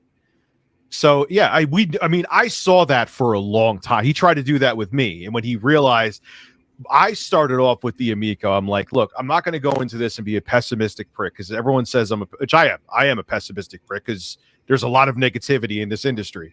So I'm like, all right. And, I wasn't starstruck by Tommy, but yeah, I was like, oh wow, I used to see this guy back in the day with I forgot his other name on that show. Victor Lucas. Victor Lucas is like the nicest guy on the fucking planet. He is. All right. I'm actually friends with Victor, like big time. So yeah, he's a great guy. He's so really I'm like, nice. all right, whatever. And and I had Tommy on the show a couple times, and it's painful. That went well. Yeah, it's I rather shove this bird up my ass. I don't know if RetroBro could see this right now, but I'd rather have this bird up my ass than it's a large bird, Phil. Yeah. Than to have a conference. Like, it's a large bird, Rich. I called you Phil. Too many Phils on my mind. I will. What you did to me. And there's Phil. Yeah, there's Phil Adam too. We got to talk about all that. I think you're thinking. Oh, about we'll get Dark into Side, that. Phil. Don't worry. My failure, I will admit this, and I hold myself fully accountable, is that Tommy is so painful to talk to, and everyone who's doing bits and everything right now, I will answer all of them. It's just, we're going to keep the flow going. I have Streamlabs open. I won't miss anybody. Is that I just wanted him to shut the fuck up. It was inexcusable. I should have done my job and did an interview, but Tommy, when he gets on, I didn't have no problem shutting Tommy up. I just told him, hey, just answer the question, fucker. Maybe that was just me. Maybe I'm just better at interviewing people than old Richie here. Probably. I was going to say, I don't think Richie is very good at interviewing people. Richie's super stoned. He eats edibles, like weed is fine. I'm smoking weed at the moment, but edibles are like something else that they really... There's a moment, I think we already watched it. He's just like zoned out. And thank God he has this other J guy kind of wingman for him, because he's lost. Well, that's his editor. His editor. Okay, now because bro, some detailed things. So bro writes on his Twitter, I'm gonna be on Reach at 10 p.m. 10 p.m. what? And I had to go to this other idiot, the editor, on a tangent, and he say 8 p.m. EST. Okay, now I can find the time. Bro tells me 10 p.m. Evo. I actually fucking DM'd bro about that. I said, hey, 10 p.m. EST, right?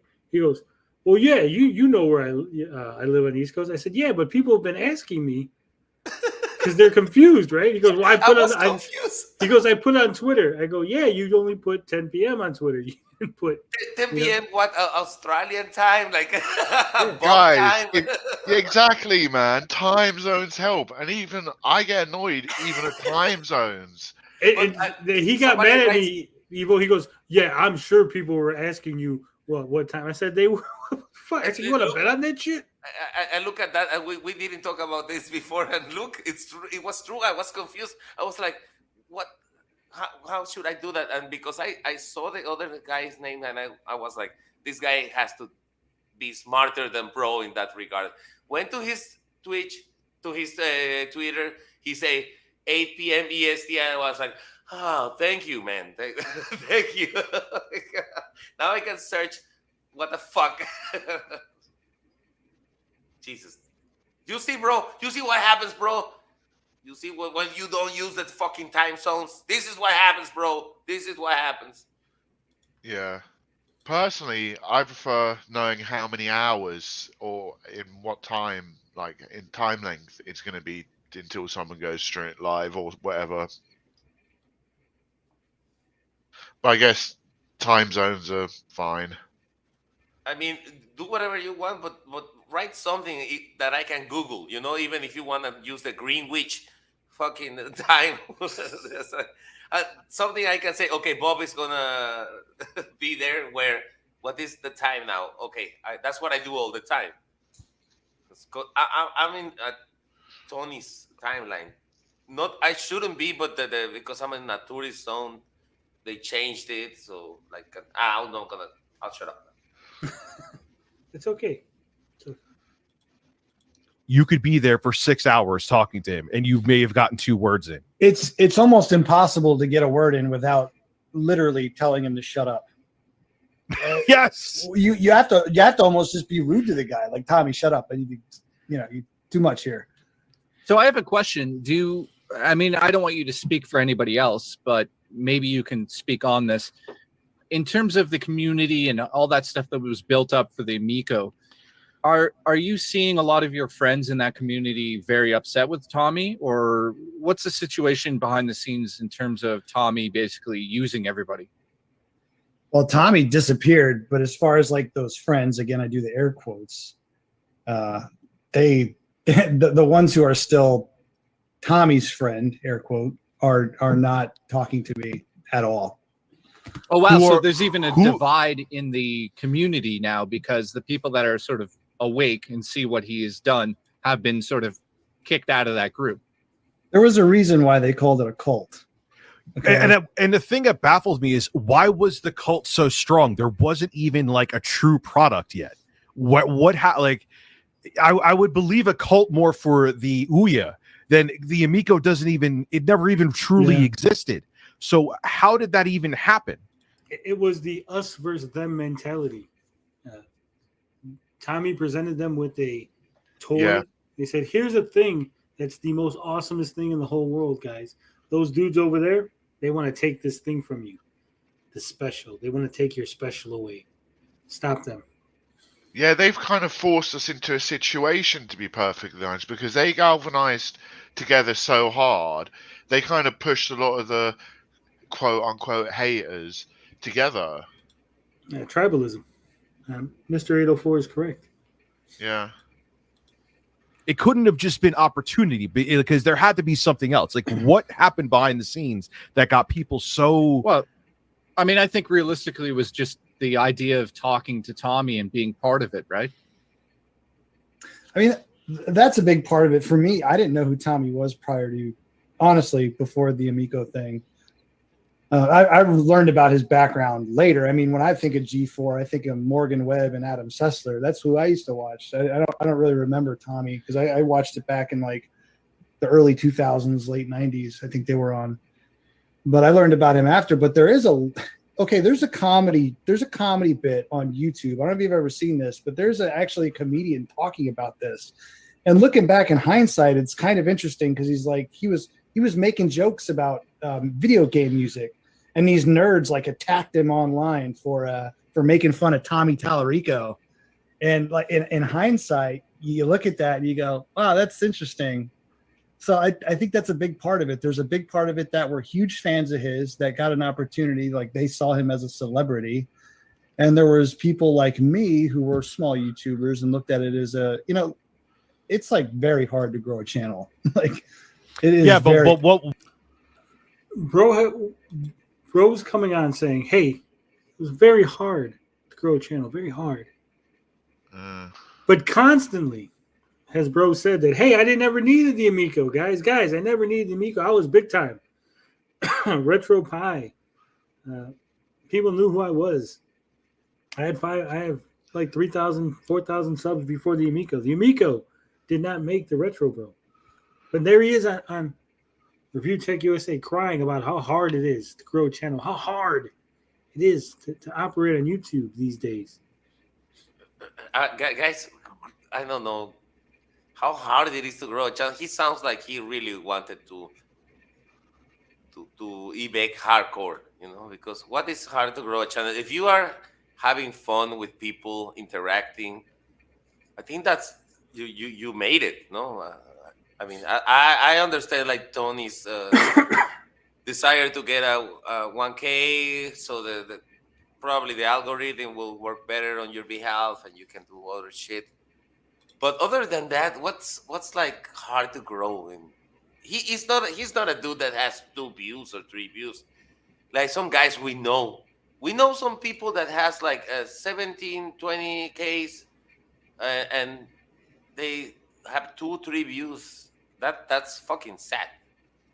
But if you have already your audience, like bro did back in that moment, if you're already interacting with people, people are having fun with you, I think you succeed in my book. I don't know about you guys. Yeah, I've said for many times, as long as there's a few people in my live streams, I'm happy. As long as we're having fun there, somebody's having fun, I think I mean, that's yeah, okay. I kind of get the hard bit. Like sometimes it takes time if you want to make a video, and the more time you put into producing a video, the better it looks. But I kind of came to the realization that it's a lot of wasted time if you're not getting the views, and you may as well do it as quick and easy as you can to make it less work and just get the shit out there.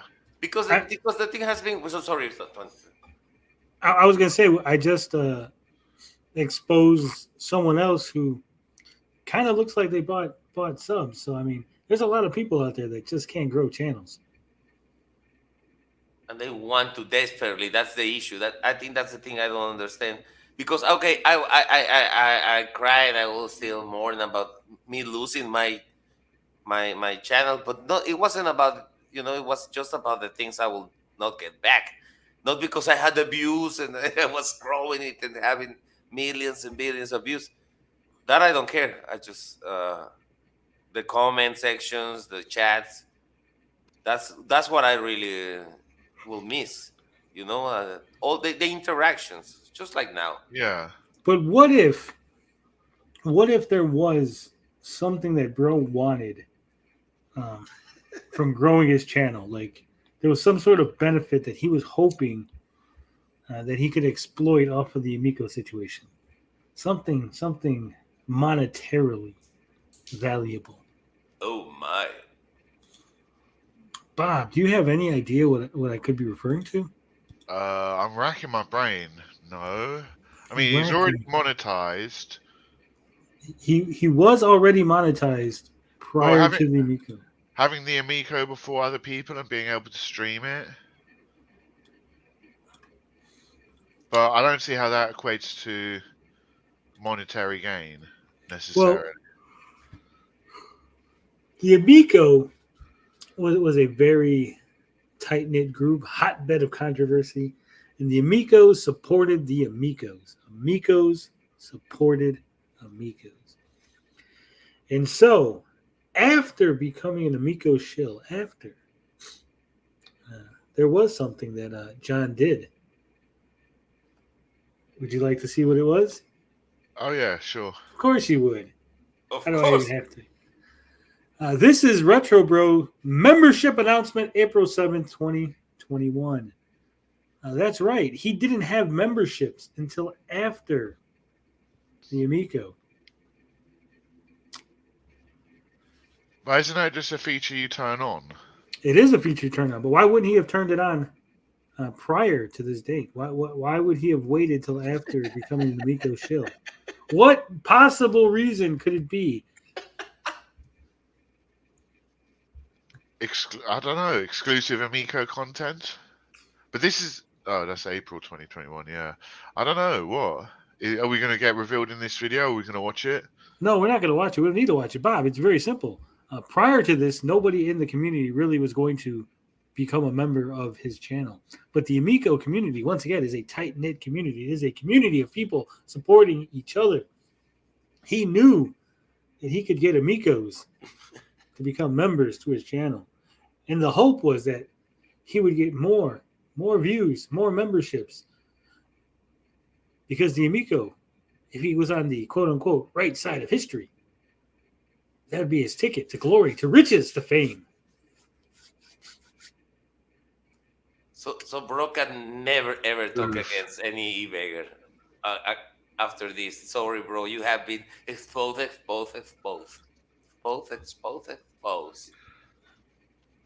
Remember, I'm very clear about what my intentions with the channel are, what I'm going to do, whether I'm going to monetize or not.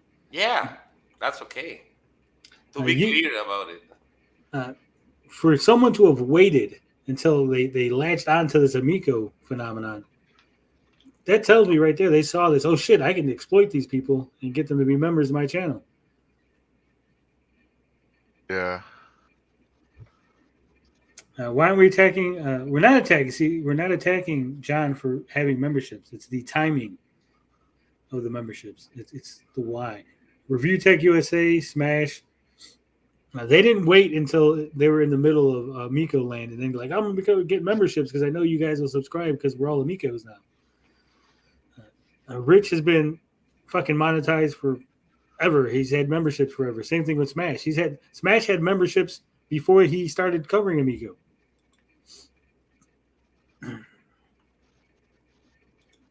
So, like I said, it's all about timing. It's all about when these things happen.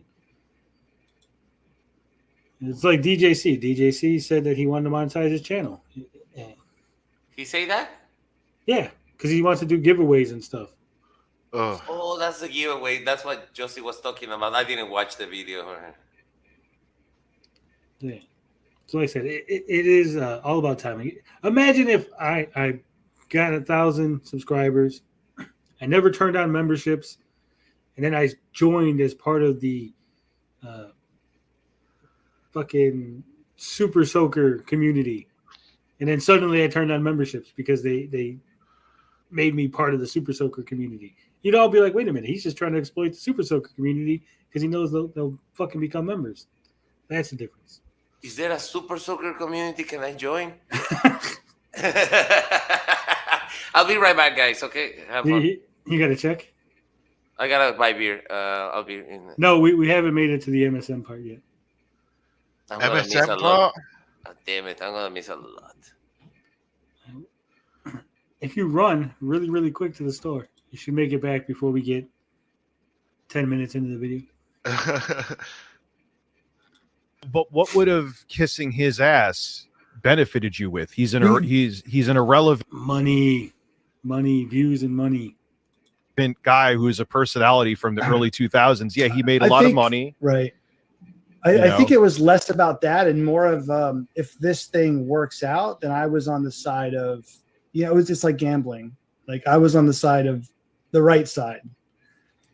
The right side? Okay, so it's probably a little bit harder to explain because there was like this hater versus cult mentality amongst these small YouTubers. So a lot of people were kind of just, embedded into that mentality.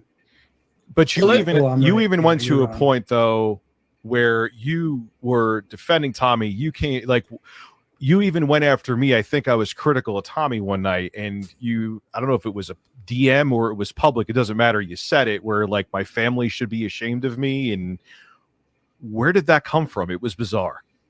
I said, I'm glad you brought this up because I did want to address it. Okay. The direct quote. Was that Bob? This bit's really bad. Is it? Yeah. If I was RetroBro, I wouldn't have said this bit. I mean, I thought, personally, I thought RetroBro did great in this interview. I thought it took a lot of guts and balls to go up against ReviewTechUSA. But he hasn't even gone up against. We're 18 minutes in, and he's offered no pushback on Rich, no counterpoints. He's explained himself very poorly. Well, I mean, before the stream happened, RetroBro was all like, I'll go on the show as long as it's civil, as long as it's just a conversation. I'm not going to...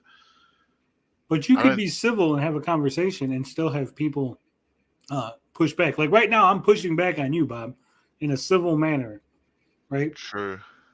RetroBro did none of that. It was like, there was an instance earlier in the stream where RetroBro was like, yeah, DJC really loves Intellivision games, yada, yada, yada, right? Did the whole spiel. ReviewTechUSA, Rich goes, that's bullshit. I don't believe that. And John immediately goes, you might be right. Well, I know Rich is right because hasn't DJC got a bunch of arcades? Yeah, but it doesn't matter if you say a thing and the person goes, I think that's bullshit, and then you immediately roll over. What the fuck?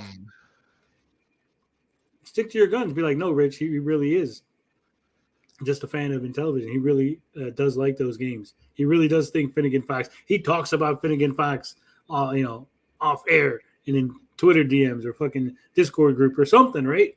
He's just like, no, you might be right. And that's really the tone of the whole conversation. It's like John says a thing, Rich or Jay say something to counter it, and John just goes, yeah, you're probably right. Yeah, Gary hates corn dogs. What the fuck's up with that, Gary? Am I going to go on Rich's stream? Rich didn't invite me, but if he wanted me, I'm willing to go on just about anybody's stream. RetroBro went a little hard on Rich, too, on the hating on people part. Are we there yet? We haven't made it there yet, I don't think. Gary hates salad. I had said something to Tommy, and I had said something of being disingenuous. At the time, I thought you were being disingenuous because I thought you were friends. You were quote unquote friends with Tommy. I thought you guys were cool. From what he told me, Rich is a good guy. He's on our side. He's, going to bat for us. He's pro Amico. So when I saw, why didn't Rich call him right there? Say, what do you mean our side? There shouldn't have been any sides. Yeah. In a fucking, it's a console. It's a toy. There's no sides. Yeah, I always believed there's going to be problems with the Amico from the first video I put out before I even thought about. Sorry, I'm chatting shit. I was thinking about. I wanted to cover the Amico because it was a retro console, and I was thinking of reaching out to Tommy Tallarico, and I thought the best way to do it is I want to put out my opinion first, then approach Tommy, because I want to make it clear that I've got problems with the system, that I don't think it looks any good, and then I wanted to approach the guy to see if he's going to have a conversation or if he's going to be all whatever. And then when I reached out to him, he was like, no, this ain't the place to have this discussion, and he blocked me on Twitter. And at that point, I knew that Tommy was basically only going to deal with yes men, and I got the feeling straight away that he wasn't going to talk to anyone. Well, he did talk to some people who were critical, I guess but that was early days. But I kind of felt that he wasn't going to be dealing with people who are going to be critical of him. No. Ninja Kitty says, RetroBro has declined to come on tonight. Oh, well. Justy View says we need Tony to get on ReviewTechUSA so we can get Kami Kermit. What is Kami Kermit? If you don't know, then you don't know. But you flip, I was like, wow, that's fucked up. He kind of turned on his friend there, And then Tommy's messaging me, I can't believe Rich did this. Wow, that's messed up. So he's using you as so he's a coward that was using you as a guard dog. Well, all I'm saying is he didn't go after you on Twitter. I did. Right? He did later on. Yeah, you did too. Yeah, and but that Rich, was. Yeah, what are you going to say? Before I go on, I do want to address the family thing because I apologize if it came off as I was attacking your family because honestly, I said it in my live stream. I don't know your family. I don't know. That's none of my business. I don't care. That's your personal life. My thing was, it was like I've said. This is the really bad bit. Again, I'm going to push back on RetroBro here because he goes, I don't know anything about Rich. I don't care about his family. Yada yada yada. But I could have swore RetroBro was talking about Rich taking the house from the mom, from the family, from his parents. I could have swore he mentioned something about that before. Right. I mean, and about Rich's dating life or something, maybe. I could have swore. Could be misremembering. If I was RetroBro, I wouldn't have made such a big deal about this comment. I would have been like, I don't know what I would have done. I would have been like, oh, don't be soft, Rich. People say shit like that and worse you all the time. Is my opinion. I think I don't want to spoil what happens here, but I feel this bit is kind of bad. And yeah. Gary says, no, RetroBro was on because of his words and actions early on. If anyone was in the spot John was, they would have been called out equally. Yeah, I agree. Joshua Perez says you need to be at least 3K subs to be on Rich's channel. That's a lot of sandwiches. Probably true. Said it before. You see it like a crackhead on the street, you know, like, oh yeah, I bet your family's proud of you. You know what I mean? It wasn't meant to be a jab at your family. But I can see how if it was taken that way, and I do apologize for that if it was taken that way. Because that was not my intention to do that. I was not trying to like involve your family or anything like that. I'm not that much of a prick. I don't know. Are you looking at the stream right now?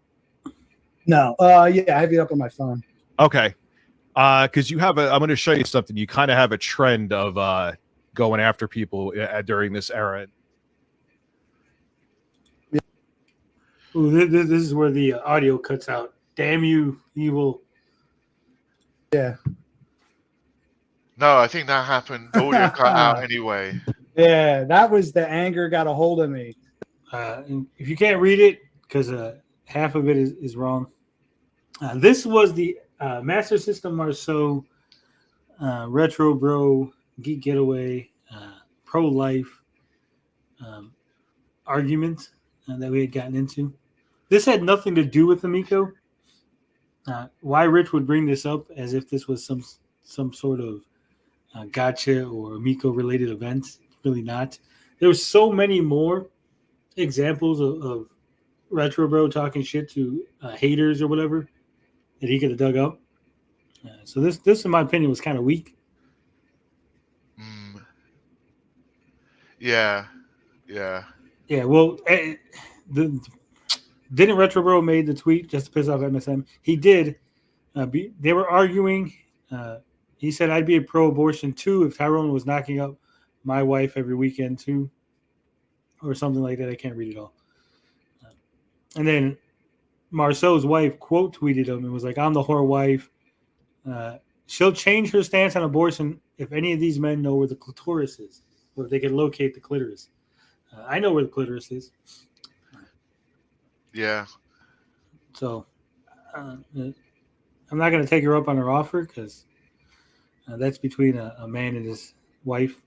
I shouldn't be out there explaining to her where the clitoris is. Is that being shade at her husband for not being able to find the clitoris?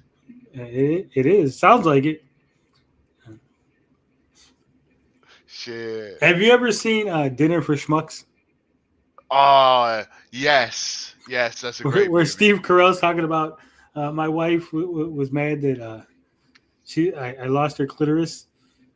It's like I told her to check in her purse because that's where everything is, but I couldn't find her clitoris. Yeah. Oh, I love Steve Carell. Yeah. I hope he never gets cancelled. Joshua Perez says, I think someone tagged Rich on that retweet. That's why he knows about it. Yeah, I believe Jay says that some 100K YouTuber told him some things about RetroBro. Yeah, he does later on. But I don't know if Rich was doing that on purpose to make RetroBro look even worse, like making it sound like RetroBro is stuttering. I think he's cutting out. I did say it. The tweet's still there. I didn't delete it. That was because you were defending the Amico? What happened? No, that had nothing to do with the Amico. That had nothing to do with the Amico. That was a total separate issue. Like, honestly, that was so long ago. I don't even remember what I was arguing with about the guy. It was about pro-life. It's about pro-life and pro-choice, you fucking retard. You know what it was about. Rich was waiting to deliver this combo breaker. He didn't even need it. I mean, he already had RetroBro pretty much on the ropes. But Jay says he didn't know Rich was going to show that tweet. Yeah. Ooh, Justy says 8-Bit Eric was on this stream whispering to the guy under Rich's desk. Oh. Yeah. I'm just saying, though, it just kind of shows a trend of how you get with this. And so what I'm kind of boiling this down to is that you were seeing an opportunity with. Did you even actually think the Amico was promising, or you were just like, all right, this could, if I'm on the right side of this, I could get a following on YouTube? Did you actually think it was promising, or you just were like, okay, I'm gonna latch onto this? No, I think at the beginning I was excited about it, and I did just want to honestly. No, he wasn't. We showed that in the beginning. He thought it was a stupid system, that he hated it, and said his kids wouldn't even like it. Cover it. But so realistically, like, you know what? I'm going to just say this: if you just came to the party to get views, that's fine. That's why you're doing YouTube, and that's why you're on we YouTube all want to views. this We day. all We want want views. views. Was it part of it? Yes, Jay. Yes, it was. But at the same time, I was excited to be covering a new console. Like, I didn't have this opportunity with the Ouya. I didn't have this opportunity with like the arcade one up or anything like that. So I figured this was a good opportunity for me. But you didn't see like the red flags until like very like, is that when you got into that back? He saw the red flags. We fucking threw red flags at John. We were like, look at all these red flags. And then John would go, but Tommy told me those red flags are actually magenta. And so it's okay that they're magenta flags. Joey Freeze, isn't that the fake Tommy Tallarico? Oh, what, Tommy? Oh, No, the one that was on Pat Ian's.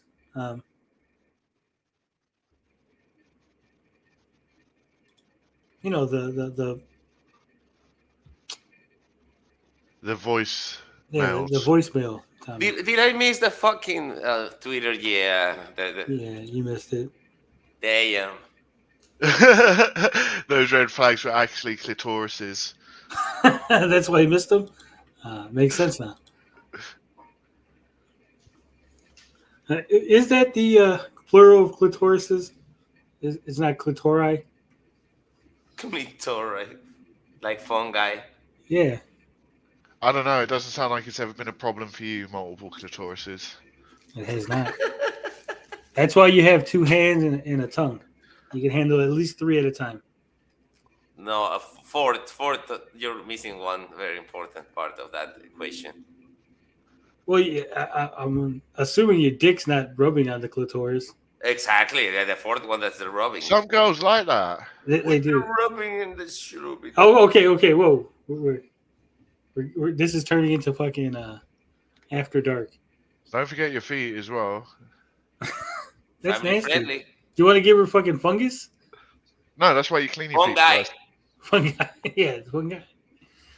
Justy says, I was impersonating Ninja Kitty on the ReviewTechUSA bro stream. I was watching who was in the stream the whole time. Lurking.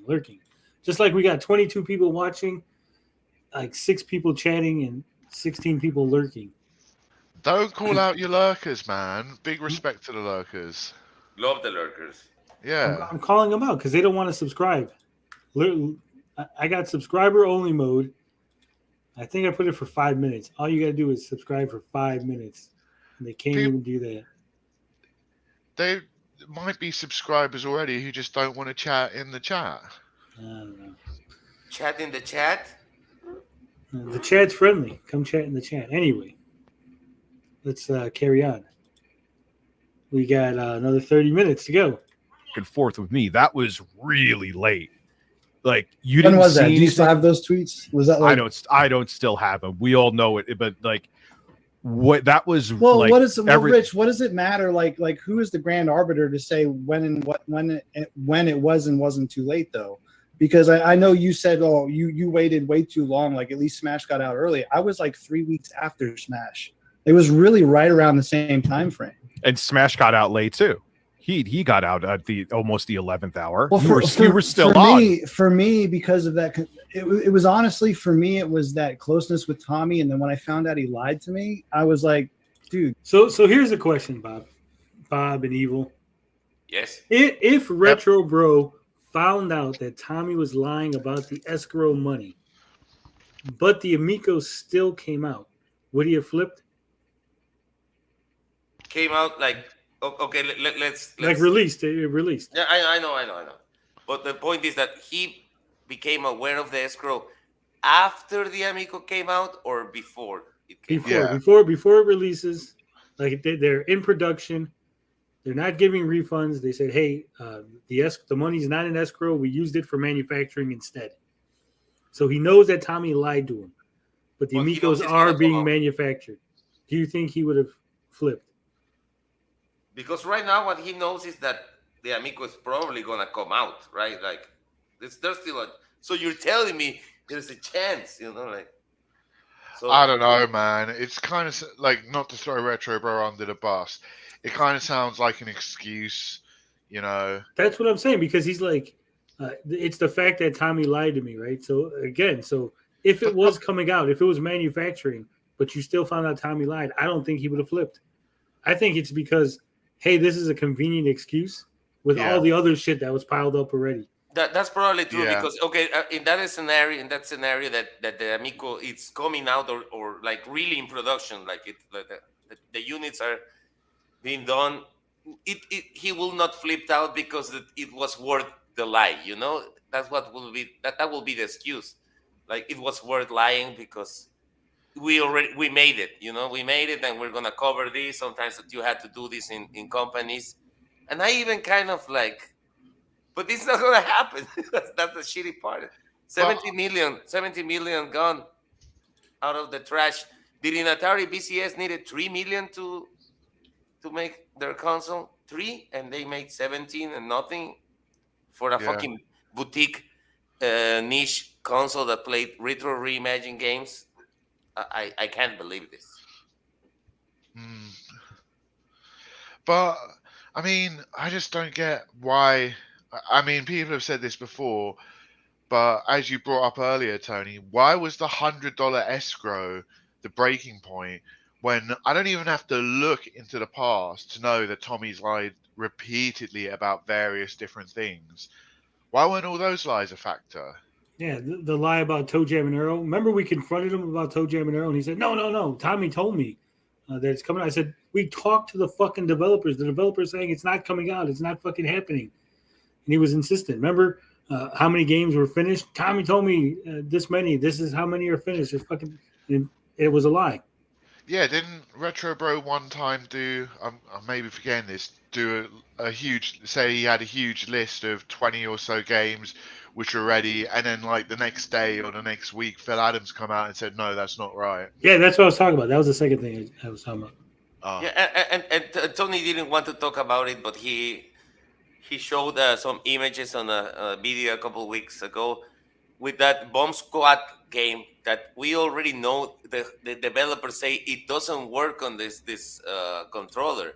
It's abysmally awful to play with this, so it's not gonna happen.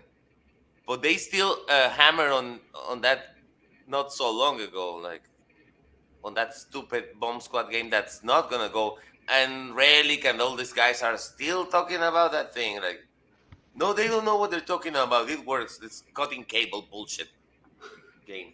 Yeah.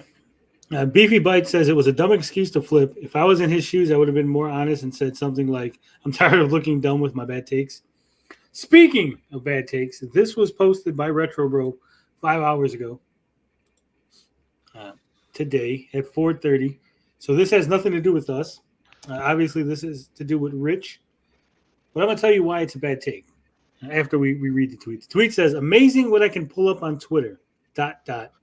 I can play the gotcha game, quote unquote. Why he puts quotes on gotcha is dumb. Is it a fake gotcha? Because if it's a fake gotcha, that's why you would put the quotes.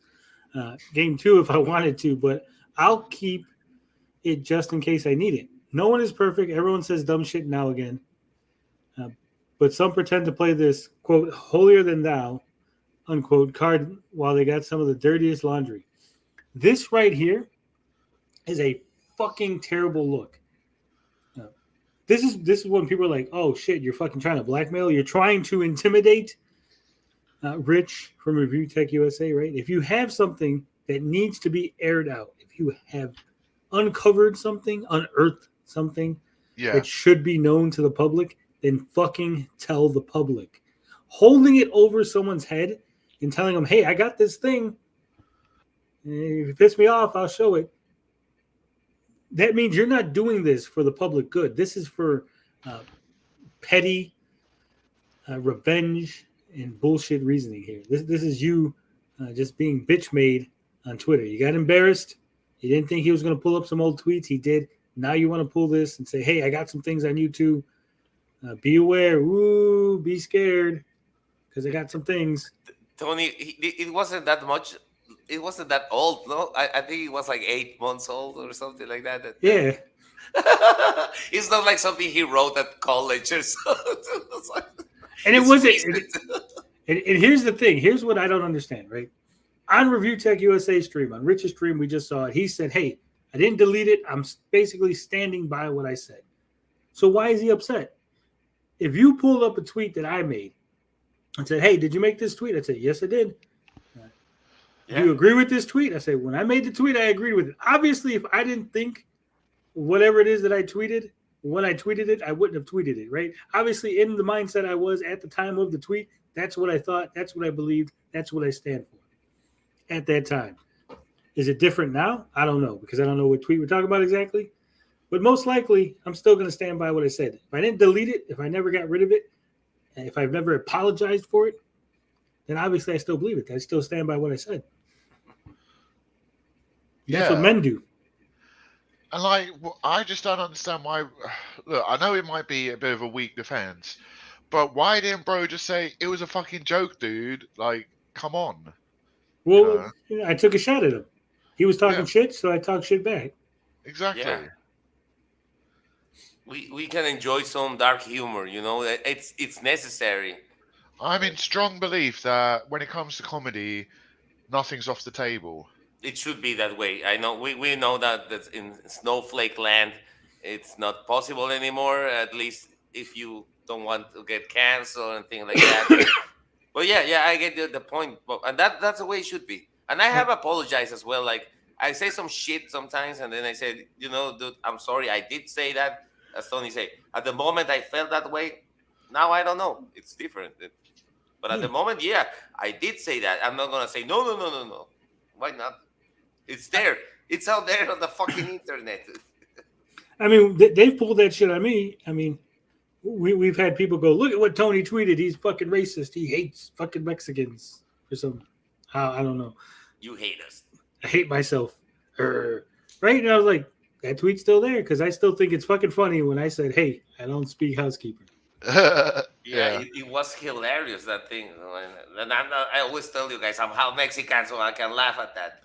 I can say the S word. Bob. I will not say today. We'll keep it family friendly. Yeah, even that. I mean, we laugh, we joke. And if someone ever pulled that stuff out, I'd be like, yeah, I thought it was funny. That's why I let it happen. That's why it's still there, because I think it's fucking hilarious. Yeah, same. You don't even know the shit which was, well, actually Tony does. The shit which I wanted to reply on Potion's video, which he did about me. I wanted to double down so hard. Well, you did double down a little bit. I did a little bit. I wanted to go even further, man. You gotta talk Bob off the ledge every once in a while. So Rich can shit on other people, but when RetroBro does it to him, he's wrong. That's a stupid argument by Rich. Yeah, I think Rich was kind of trying to spin this as being a racist comment and over the line. Bro did a very poor job of explaining what the situation was because he's like, I don't even remember what it was. I'm like, dude, yeah, you did. We all remember what it was. It's hard to forget the whole MSM abortion thing. We had a whole fucking stream. They did streams about us. They said, hey, these guys are fucking terrible because they don't believe in killing babies. Ninja Kitty made a whole fucking coat hanger joke. It was a whole thing for like a month. Remember? Yeah. I mean, the guy could have even just said it was during the pro-life Roe versus Wade situation, and I was just making a joke against someone who was pro-abortion. Yeah. Rabbit Dude says, evil's on Tony's plane. That's right. And we're heading towards fucking Havana. We're going to load up on Cuban cigars and some booger sugar. And have a I good thought time. we were crashing into the ocean with a fucking bunch of sharks, like, you know. I don't know. But if the three of us are on a plane and we crash and there's no food, We're eating Bob first. Oh, yeah, I knew it. Yeah. Oh, but Bob, you're so tasty. Come on. It's So because I'm meaty. fat, you bastards. So meaty. That don't taste good, man. I won't taste. Here's what I don't get when they do that, right? How come they don't just like, hey, you know what? Let's just cut your arm off and just eat your arm first and see if we can make it out of this situation. Like, we don't need to kill all of you and eat all of you at once. Like, they just eat you in sections. Yeah, but the arm you needed to float, you fucker. And then the sharks are gonna come with the blood. It's a stupid idea. I'd rather fucking die. I'll tie it off. I'll fucking tourniquet your arm right at the shoulder. Wait till it turns white. That means there's no blood flow. Then I'll cut it off. This is horrible. I'm not saying that I've thought about this in You great thought detail. about this. You thought about this garbage before. Ninja Kitty would be last. We would eat. It would go in this order. We'd eat Bob first, then Gary, then Blinded, then Ninja Kitty. Wait. I thought Ninja Kitty was a 500-pound whale, so he can call his friends with his echo sounds and rescue us, and we don't need to eat anything. We can eat some caviar from their vaginas, from the whale vaginas. We can eat some caviar. We'll be rich. We'll be like, you see, I fixed the problem. Eat caviar from the whale vaginas from So we'll just float on Ninja Kitty's big body all the way, like a fucking raft. exactly. If he's a whale, I heard from my sources that he's a 500 whale, and I'm also a whale. So yeah. Whoa. Carl O says eat Tony's frog legs. Come on. I've never tried frog, so yeah, definitely. I have. It's delicious. You did, cannibal. I know. What? No, for real? You ate fucking frog? Yeah, frog legs. Delicious. I had to try that shit once. Not too greasy. It's kind of a dry. At least when I had it, it was a little bit dry. Yeah, I've tried snails. They're okay. Kind of a bit weirdly a bit fishy tasting. If you like fish, you'll probably love snails. What are we talking about now? Why are we eating my body? Yeah, it's a disgusting talk. You got to go back like 5 minutes. You'll figure it out. Yeah. Speaking of crazy things, when I was in Europe, there was this Australian night. They gave you crocodile and ostrich. Ostrich tastes like beef almost, and crocodile tastes like fish. It's like fishy bullshit. I don't know. They were both delicious, I think. Yeah. But I will never fucking eat them again because who the fuck sells you crocodile meat? Like, God. I want to try crocodile. I want to try lion before I die. I want to eat some lion. Lion. I hear lion doesn't taste very nice. Probably doesn't, but I still want to be able to eat a lion. Say, I ate a fucking lion. Yeah, see, I was saying this to my mom the other day. I was saying on the one stream, they're like, would you eat a lion? I said, shit, I would eat a lion in front of its cubs. Oh, dog. I'm eating your fucking dad. And a male lion. I don't want to eat a small female lion. I want to eat a big fucking male lion. So I can just wear its mane around my neck like a reef. Like a fucking Hawaiian lei. But I'm just saying, I'm crazy like that. Tony, you cannibal eating your own people? How could you? Because they're delicious. Ninja Kitty says, eat Gary. He's larger and smokes a lot, so he'll taste like a juicy brisket straight out of the smoker. Yeah, it's true.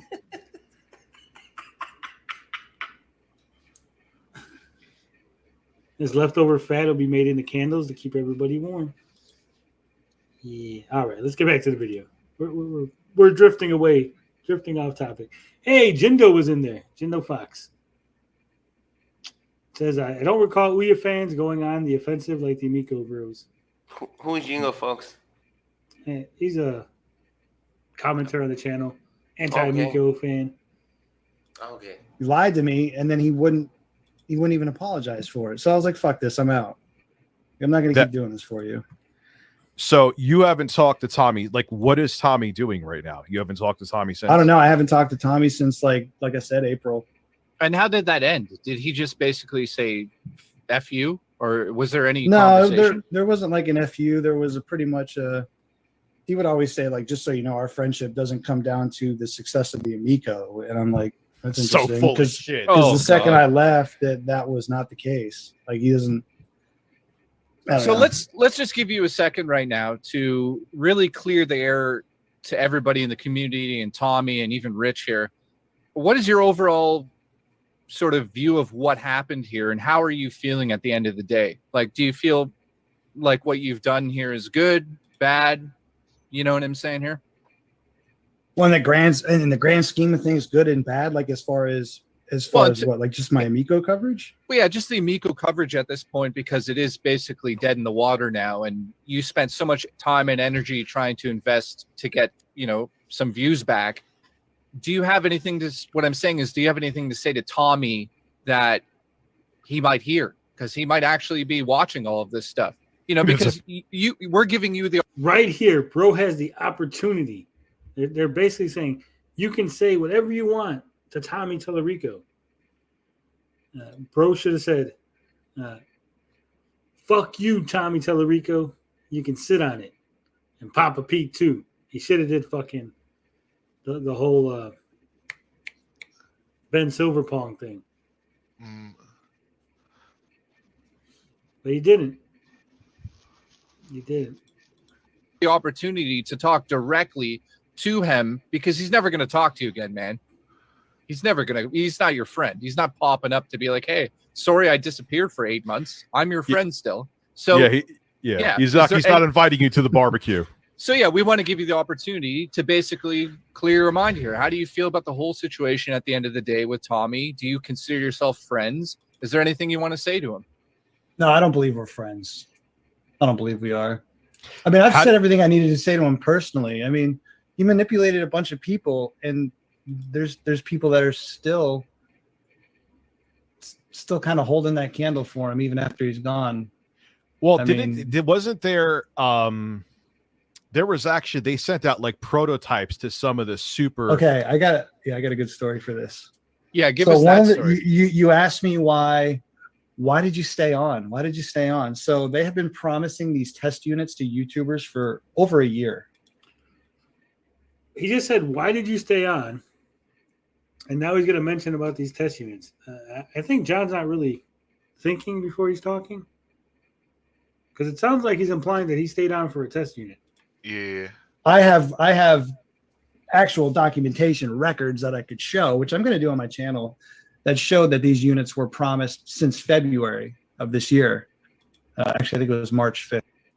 And we know that Bro didn't flip until mid-March. So this is the date I have. So you stayed on the Amico bandwagon and hurt your credibility because it may get you a prototype? No, I had left. For me, when I found out he actually when I found out he lied to me, I didn't care.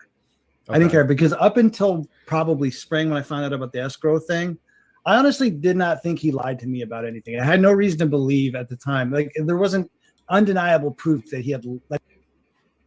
Did he just say what I fucking think I heard he said? Yeah, there was no undeniable proof that he lied to me. This motherfucker. For how many years? For the last 2 years, 2.5 years, we've shown nothing but undeniable proof that Tommy has lied. Not only about Amico, about fucking personal things, about fucking. I believe that the Yankees Hall of Fame thing had came out before Bro flipped, if I'm remembering correctly. So many fucking lies upon lies upon lies. Oof, sound. Lies. The Terminator fucking music. Everything. Yeah. And you just say there's not going to be undeniable proof, because Tommy's always going to say, I'm not lying. That's the only proof that Bro would have accepted at that point in his life was Tommy admitting it. And he never was going to ever fucking admit that he lied. We've showed so much proof. The fact that he said it was 100% complete, ready to go, systems ready to go, guys, and then went on fucking Start Engine and said, no, by the way, we're not actually 100%. We're like 80% on this and 70% on that and 90% on this. We're in talks with Disney. We're in talks with these guys. We're in talks with that guy. So, complete bullshit. All your partnerships we're in partnerships with all these companies, and they're having the fucking logos taken off because the companies are like, no, we're not. That's what I was going to say next, Tony. The logo situation, the nerve of these guys to put logos just because, like, what the fuck? This is so amateur bullshit, almost trollish. Yeah. The fucking Tank situation. Uploading Tank 4 fucking times. Star Fox with the fucking you Moon don't Patrol. need to put text. The fucking Corneria bullshit thing. Star on the Moon Patrol. You didn't have to put text. Tomi Amico make a great video just writing off his ass like some Universe 99. You should save the colony. Period. You know, like that's it. No Corneria. What was that? What that was trollish. Are we being like punked? Yeah, this is bro just trying to say stuff. He's flailing at this point, just saying things, hoping that Rich just accepts whatever he says. Unfortunately for him, we're watching the video. That he had lied to my face. Mm-hmm.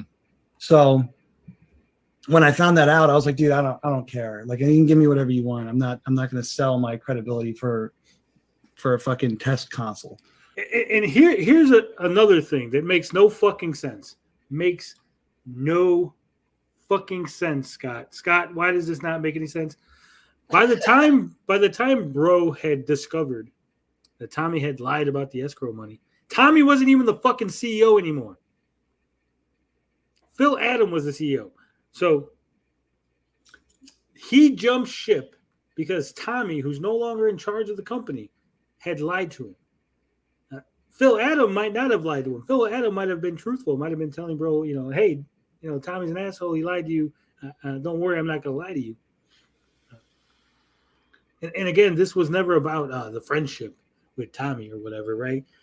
But again, the fact that Tommy lied to you hurt you so bad that you flipped, that you suddenly saw the light. You came to Jesus. Hallelujah. I accept the Lord. Nah, this is 100% an excuse. Look, Tommy lied to you. We've proven over and over and over and over and over and over and over and over and over and over again that Tommy was telling lies upon lies upon lies. All kind of proof, all kind of red flags. You saw this shit early on. Then you decided to flip. You didn't want to listen to reason. Tommy gets removed from the fucking company. So even if maybe Tommy was telling the truth, maybe the money wasn't escrow and they fucking took it out of escrow, right? You don't even know. The fact of the matter is Tommy wasn't in charge no more. So it didn't even matter that he lied to you. At that point in time, it no longer mattered that he told you a lie. As far as whether or not the Intellivision was going to be a success or not, whether or not they had money to continue on or not, right? None of that mattered. This was all either, hey, you're so butthurt that someone lied to you that you fucking attacked his former company, or this was a very convenient excuse and you saw the writing on the wall and you're like, shit, I can't milk this for anymore. This is not helping me. This has hurt my credibility and I'm going to try to flip and try to save my ass. Tommy would take a dump in a 7-Eleven on the way to the Amico Fest and list him as a partner. Yeah. Okay, Tony, you got it finally out of your chest, right? Got it out of my system. Yes, out of your system. You're okay. And that was awesome. But yeah. breathe a couple times, get new air. And I'm just saying, because it makes no fucking, like, when shit don't make sense, it aggravates me. So what do you think was the reason RetroBro left the cult? Can I jump a little bit, because I asked RetroBro that question and he answered to me.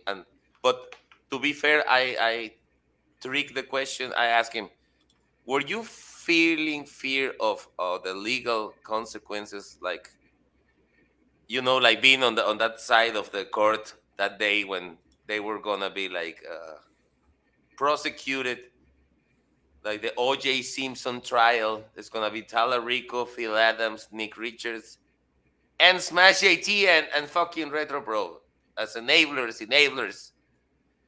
And he say like, yeah, part of that also. But yeah, because I would be the same. Like, if you think that these guys are gonna become like a Tiger King kind of thing, you run away from that thing. Yeah. He kind of admitted it, that it was a little bit about that. Like a percent, not everything is black or white, Bob. So yeah, a percentage of that was about bro also saying like, oh shit, yes, this could get legally bad for me. You know, he admitted on a now lost media stream that we had.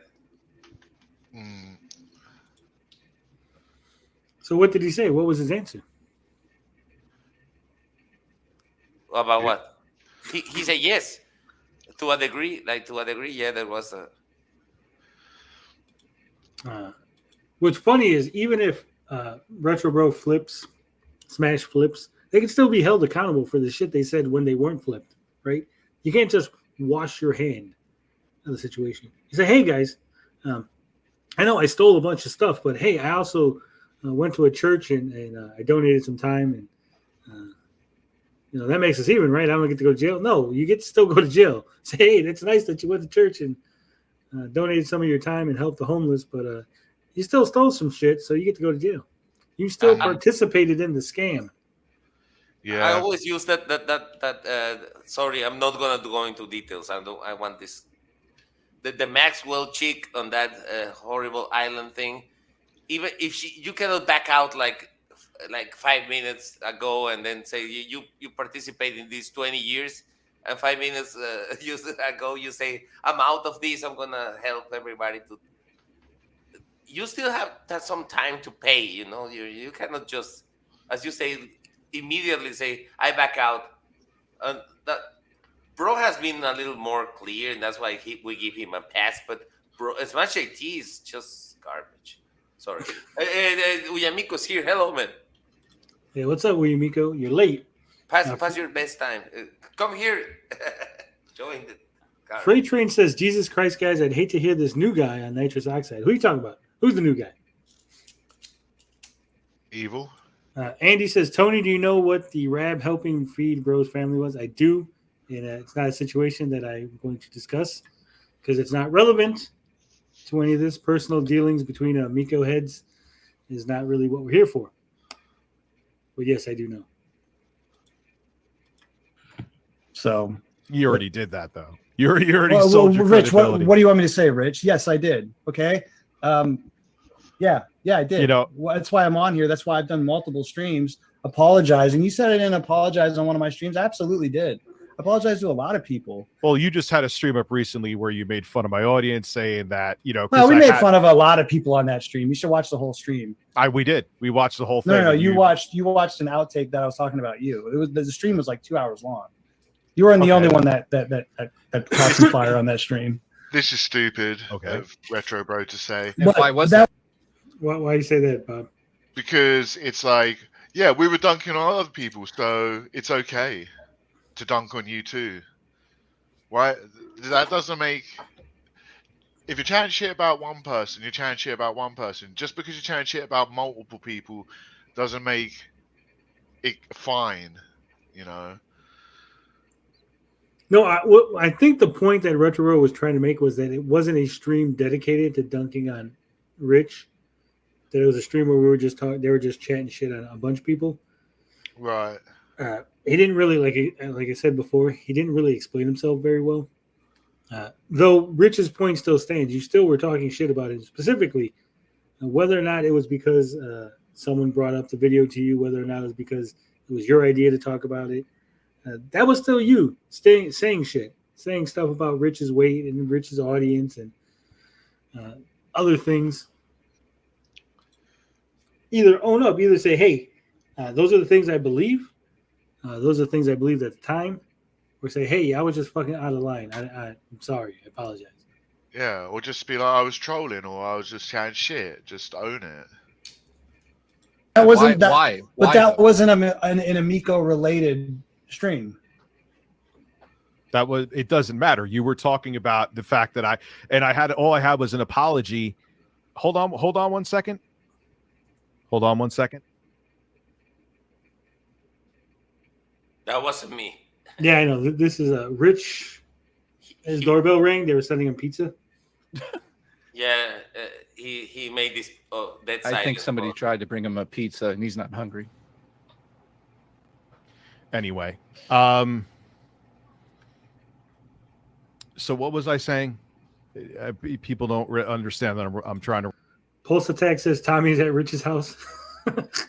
Tommy's at the door. Let me in. What was I saying?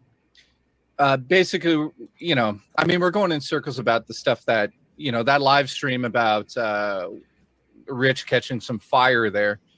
Yeah, what was you recalled? You said most of my audience is probably. First off, I had a sponsor in a video saying I made a mistake about interviews. It wasn't that I was EDP 445. You went after me with that. Well, hold on. Hold on. Back up again. EDP 44. What is that? No, you were now. Bro doesn't know who EDP 455 is. What? Bro says he don't know who EDP is. He's the guy who with the little underage stuff. Yeah, that's the black dude that was making those comedy videos, and they caught him being pedo. Dealing some nasty shit. Yeah, I remember that. I never want to talk. That's why I always use like shady things. I don't want to bring down the stream. So yeah, that asshole. What happened to him? Did he pay for what he did, or just like slapping the wrist? No, they said that the YouTubers who caught him, they didn't contact the police before busting him. Okay. So basically, he got off on a technicality for entrapment because they kind of sort of lied to him to get him to say the things. So it was like the police. Which makes sense. You cannot be doing like entrapments and shit like that just on your own. No, yeah, you can't do ops. No ops, people. Yeah. Beefy says, bro called Kevtris fat too in the stream. Back when Tommy had a hissy fit, that Kevtris had a browser tab open on hissy fit.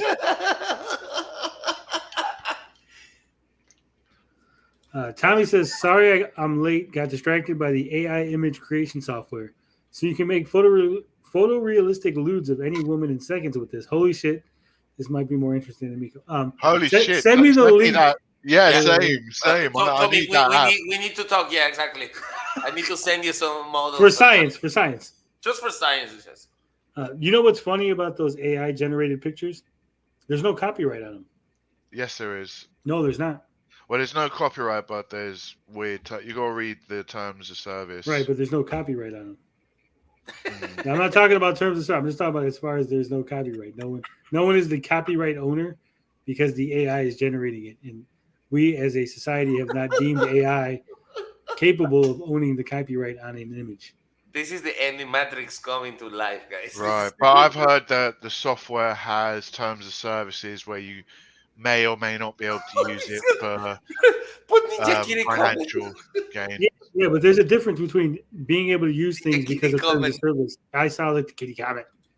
Tony's going to create some saggy salad pics. Hell yeah. Okay, I'm sorry to interrupt. You were saying something about the copyright. Okay, I'm sorry. We're done with it. Watch Martin's video. He talks about AI generation having no copyright.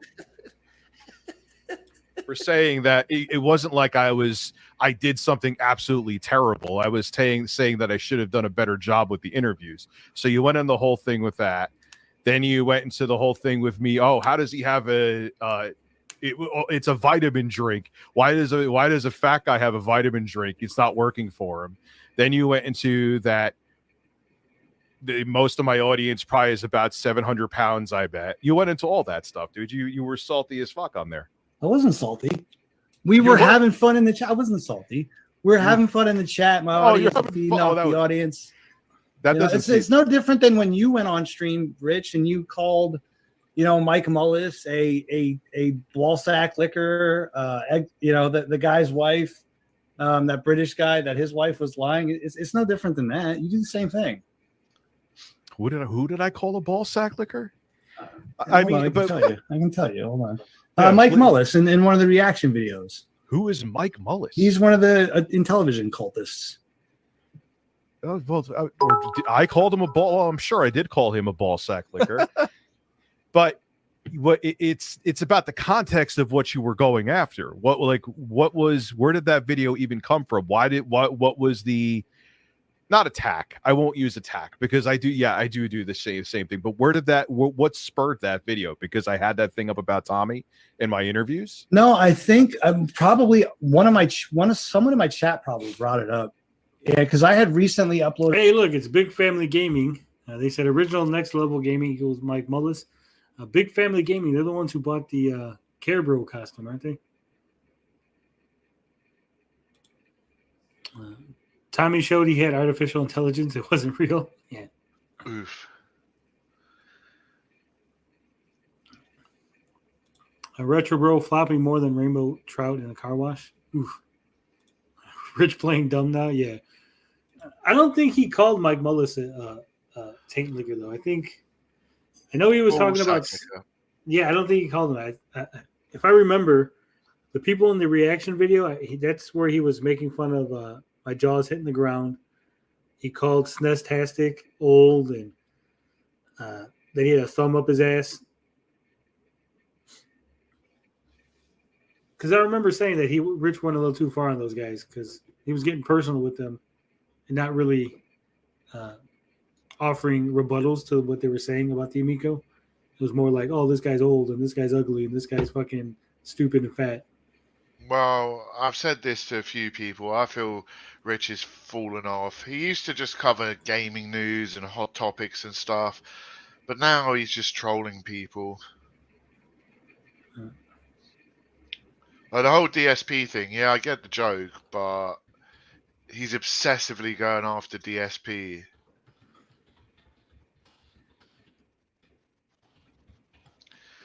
Sorry, I had a DM I had to answer. No worries, no worries. So, yeah, I mean, Rich gets real personal with people. He goes in on them.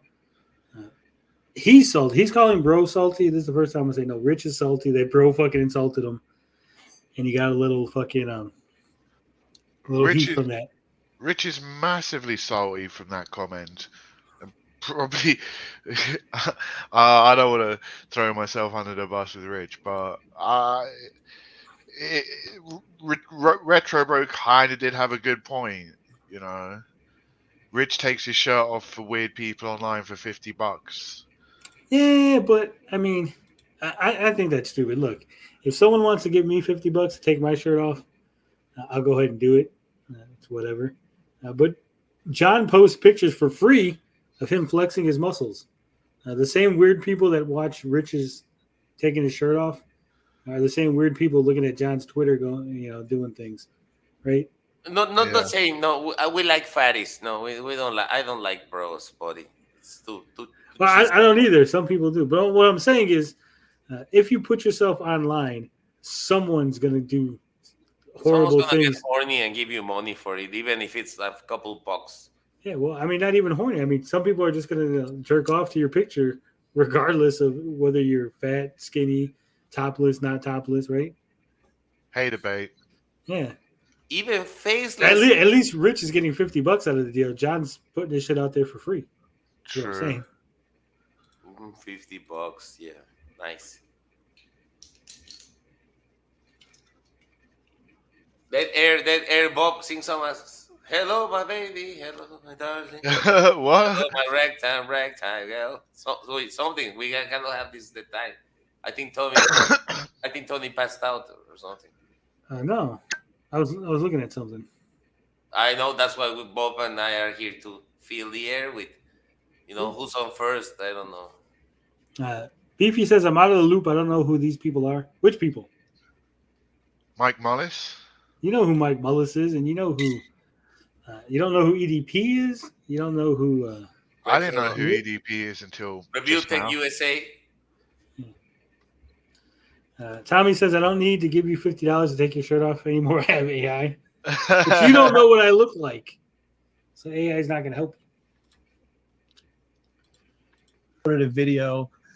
It was like a 10-second clip of you saying the RetroBro go fuck himself. And that I had just uploaded that because I thought it was funny. I'm like, why does this guy care so much about me? I'm like 3.5K subs. So I uploaded it, and then somebody in my chat had brought it up, and at the time in the even this was a weak argument. Bro's like talking about how small his channel is. He's basically saying, "Hey, I should be able to say whatever the fuck I want about bigger YouTubers because I'm so small, and they should just ignore me," which is a weak fucking argument. Yeah. The live stream, we were just reacting to a bunch of videos. We were just like finding videos. Like I reacted to an MJR video. There's like other couple small YouTubers we reacted to. The Metal Jesus. The Metal Jesus. We were making fun of his bare feet because he did a video of this racing game and he's like on the steering wheel barefoot. So it was funny. I mean, we're just So hanging out. well, I have a question. So do you, at this point in time, you're completely and utterly done with Tommy, correct? Correct. And the real question is like, what about that whole friendship? If he came back to you and said, "Hey, I went through a hard time and all this stuff," would you even take a second to talk to him, or how do you? He feel would about need. that? I mean, he would need to apologize for what he's done, and I don't know if he's capable of doing that. Yeah, I haven't seen him. I looked at Video Games Live. He hasn't done a show since April. I know something happened with his family. I'm not going to go into that. Like, I won't. But he hasn't done it. Like he's like in witness protection right now. No, he's not. He was out there playing backgammon. Remember? Rich acts like he doesn't fucking read the Reddit. We know you read the Reddit, Rich. You just like fucking patting them. Yeah. Oh, nah. You don't know who DSP is? Darkside Phil. Oh, He can was I share the- the video? He was the number 4. Was it Watch like 1995 Street Fighter 2 Turbo Edition champion? He was the 4th place finisher. I think it was 95. Could be wrong on the year. But basically, Darkside Phil, his claim to fame was that he was the greatest American Street Fighter 2 player of all time, at least for that year, right? But what Phil fails to tell people is that basically everybody had opted out of the tournament because they were playing the Genesis version, I believe, of Street Fighter 2. And something about the emulation was bad, and a bunch of people were protesting the tournament because of the version they were using. And so what ended up happening was Phil ended up placing way above where he should have placed. And the top 3 people happened to be Japanese. And so he was claiming that he was the best North American player of Street Fighter 2. Yeah, but you're missing a big point. He shot to his real claim to fame was one time he was live streaming and he thought he ended the stream. But that wasn't his real claim to fame, but he was already famous by then, Bob. He was already DSP. That moment wouldn't have happened if he wasn't already DSP. I guess. Remember, Darkside Phil, after he became the greatest North American Street Fighter 2 player, he was very early in the streaming on YouTube. He would point his camera at the TV and stream, and eventually compilations of how bad he was playing would pop up on YouTube and get thousands of views. Series were started. This is how you don't play X game. Yeah. Because Phil was so bad at games. He was able to turn his thimble full of gaming talent into like an entire YouTube career. He ended up on, I think, Machinima picked him up at one point. He was on there. He was going back. He went to Twitch, then came back to YouTube. He had all kind of controversies. Before the infamous jacking at stream, he was already famous. It's like Boogie. Boogie was already famous before he tried to shoot Frank Hassel, right? That was just the latest thing that happened. Yeah. To be honest, the fapping thing on DSP, it didn't affect him at all. It's a drop in the bucket right now. You go to his channel, he has like 400 people watching him. It's gone. That thing is just something we remember, but people they don't give a flying fuck about that anymore. He's still making the bucks and begging and begging. Yeah, plus Darkside Phil, like I said, he was already famous before the thing. And after that happened, he didn't actually show anything on the screen other than his face.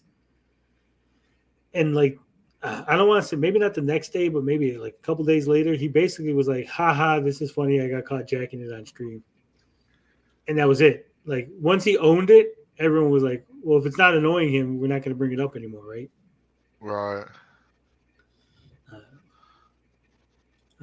Lowell, Boogie wasn't famous. Francis was famous. No, Boogie was famous. Before he tried to shoot Frank Hassel, he already dropped the Francis character. He was Boogie, the e-bugger, the stomach stapling, wife divorcing, hooker crushing Boogie 2988. Tony, can we play on Drama Night the Frank Hassel video? I'll put it on the list. Wait, I think, but if you say no, it's okay. I played it once on my streams. Francis is It was returned okay. as It well. was- Sorry? Francis on Boogie's channel is returned. I never watched Boogie. I wasn't never a fan or anything. I know he exists, but that was about it. But the Frank Hassel one, that's what I was saying. Bowling Bob Ross says, I wonder if Kamikaze is going to come after Rich. You might. All right, let's see if we can get through this. We got 20 more minutes. Fuck. Jesus Christ. He lied to so many people. You know, he actually came and said to me after I was like, he said that I needed to seek help. He actually DM'd me right after a live stream. He told me he told me he sent that tweet or What a message, bizarre, yeah. what a bizarre thing for not at the time, he wasn't the CEO anymore. Like, could you imagine like Mark Cerny going and say coming into my DMs and saying that I need help? He had in gaming racist. I actually have that on the soundboard. Like, all right, man. Look, in Tommy's defense, I think that's one of the few things he actually did apologize for was the gaming racist thing. Did he? Yeah, Did he? because Where? It was on a Reddit thread. It was on a thing called like Entering the Lion's Den, where he supposedly apologized for a lot of people, but a lot of people said it felt disingenuous at the time. If I could find it afterwards and send it to you, Rich, but that's the only time I ever recall him kind of going back on some things. But it was still like one of those apologies where it's, well, I apologize, but this happened, or he would apologize and then make a justification for it as to why he did it. So Phil Adam, he took over as CEO there. You said you have some stories about him, because I found out he was also part of the Coleco Chameleon crowd, which, yeah, it amazes me. They're like, oh, but he had nothing to do with what it doesn't matter. He was part of it. And you have another retro startup, and you're actually going to hire a guy who was part of one of the biggest retro disasters ever. Anyway, like, what do you know about him? He like puts out a statement like once every 6 months in the middle of the night that tells you absolutely nothing about the Amico. Like, what is the future of, do you know, of the fucking the whole thing with the Coleco Chameleon? They always only scratch the surface, right? They're like, oh, Phil Adam was part of Coleco, but they're like, yeah. Why don't you talk about all the other projects that he was involved in that involved fucking Mike Kennedy? Entering Snoop's Lion Den. Yeah, the whole Entering the Lion's Den that was on Reddit. That was Tommy trying to throw his weight around. He didn't actually apologize in that thread that I recall. Several times Tommy was like doubling down on the gaming racist. He'd be like, yeah, I shouldn't have said that. But if you really think about it, they are actually like gaming racist, because racist means you hate something based on their race. They're hating a game system based on the system. So they're like gaming racist. Rich is a weird guy. He is.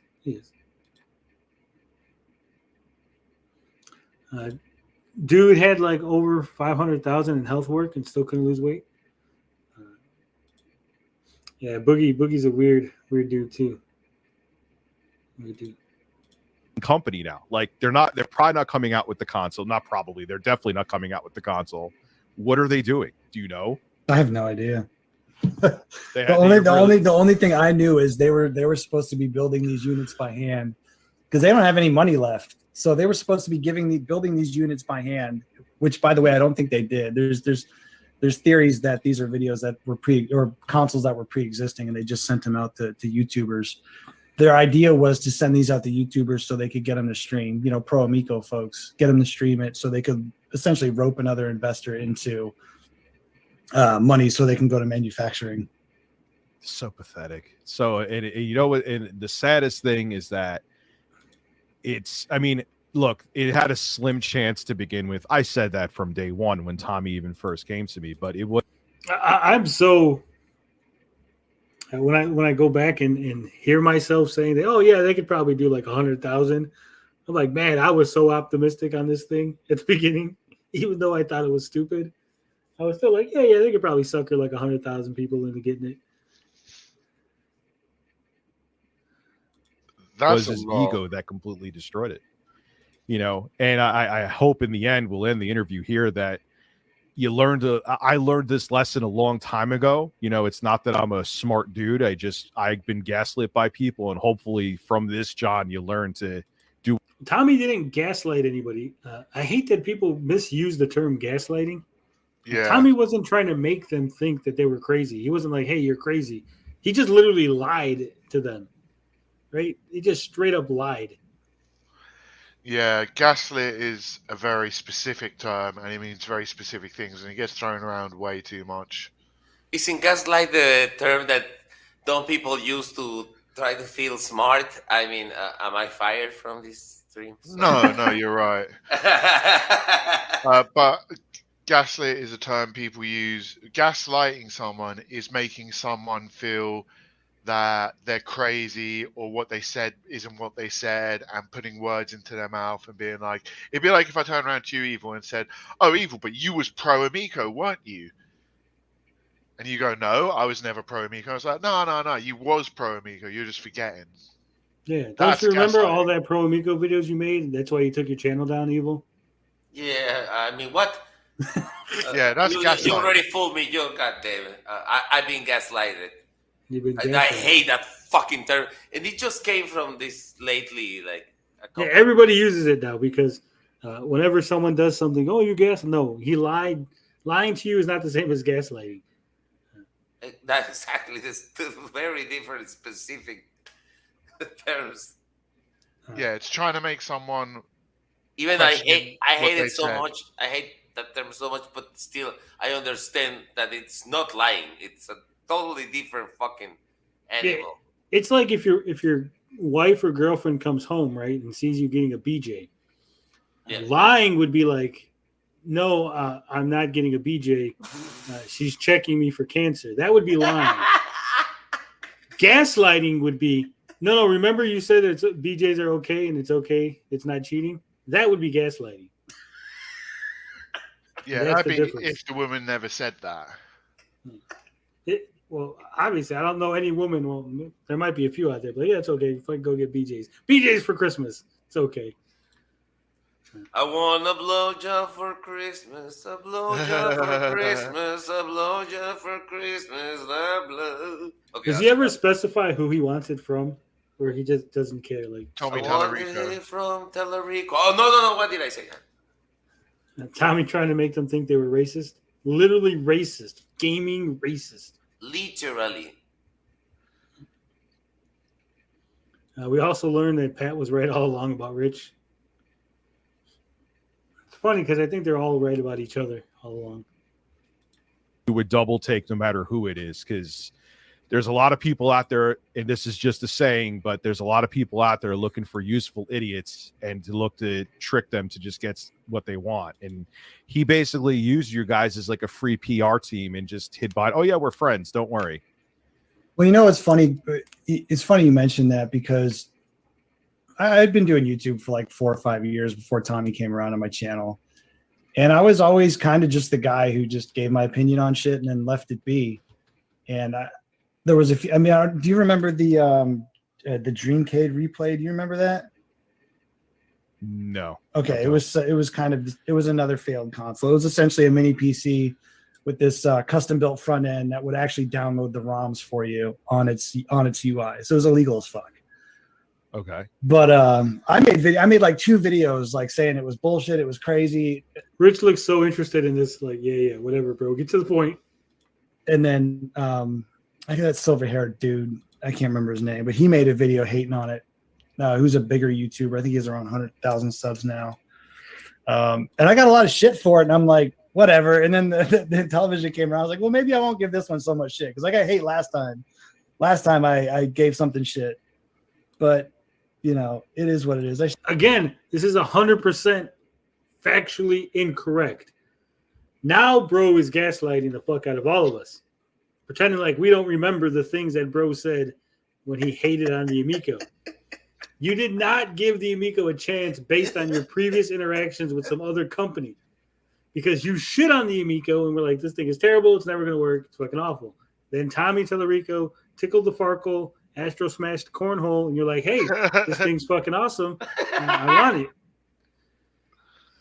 And that's what happened. At least be honest. That's what I'm saying. Like, just be honest. Be like, look, I believe Tommy's bullshit. Tommy fucking weaved a tale of incredible bullshit, and I was going to be huge, and YouTube was going to fucking love me because I was going to have inside information to this console that everybody was going to buy. Just fucking be honest. I should have stuck to my guns and just, in hindsight, would I have done it again? I did actually get to meet two people that I've known for years in real life out of it, so I don't know, Yeah, I've had that. That's as a person who's also been gaslit by not Tommy, but someone like that's a carrot at the end of the stick. Like like, hey, look who I know. That's not gaslighting. It's manipulating, Rich. You were manipulated. Fuck. I meant people that I actually have known for years. Like, okay. Him. Yeah, that I've got to meet because of the opportunity with like Crayola. See, even this, like, this is sad. Like, bro's like, well, he's talking about Cyrus, obviously. It's like he got to meet Cyrus because of Crayola, right? I don't know if bro's aware of this, but planes existed before the Amico was ever a thought. You could have just said, hey, Cyrus, I'm going to go fly out to fucking wherever. Hey, Cyrus, why don't you fly in and spend a week over here in fucking Pennsylvania, wherever the fuck. We can hang out and go to fucking Hershey Park or some shit, right? Yeah. You didn't need the Amico to have a get-together with your friends. No. And it's kind of sad to think that you guys were friends that long as you were, and you actually considered yourself actual real friends, not just like people you know on the internet. And it took the Amico to actually get you to fly out, or to get them to fly out, or for you to invite people over.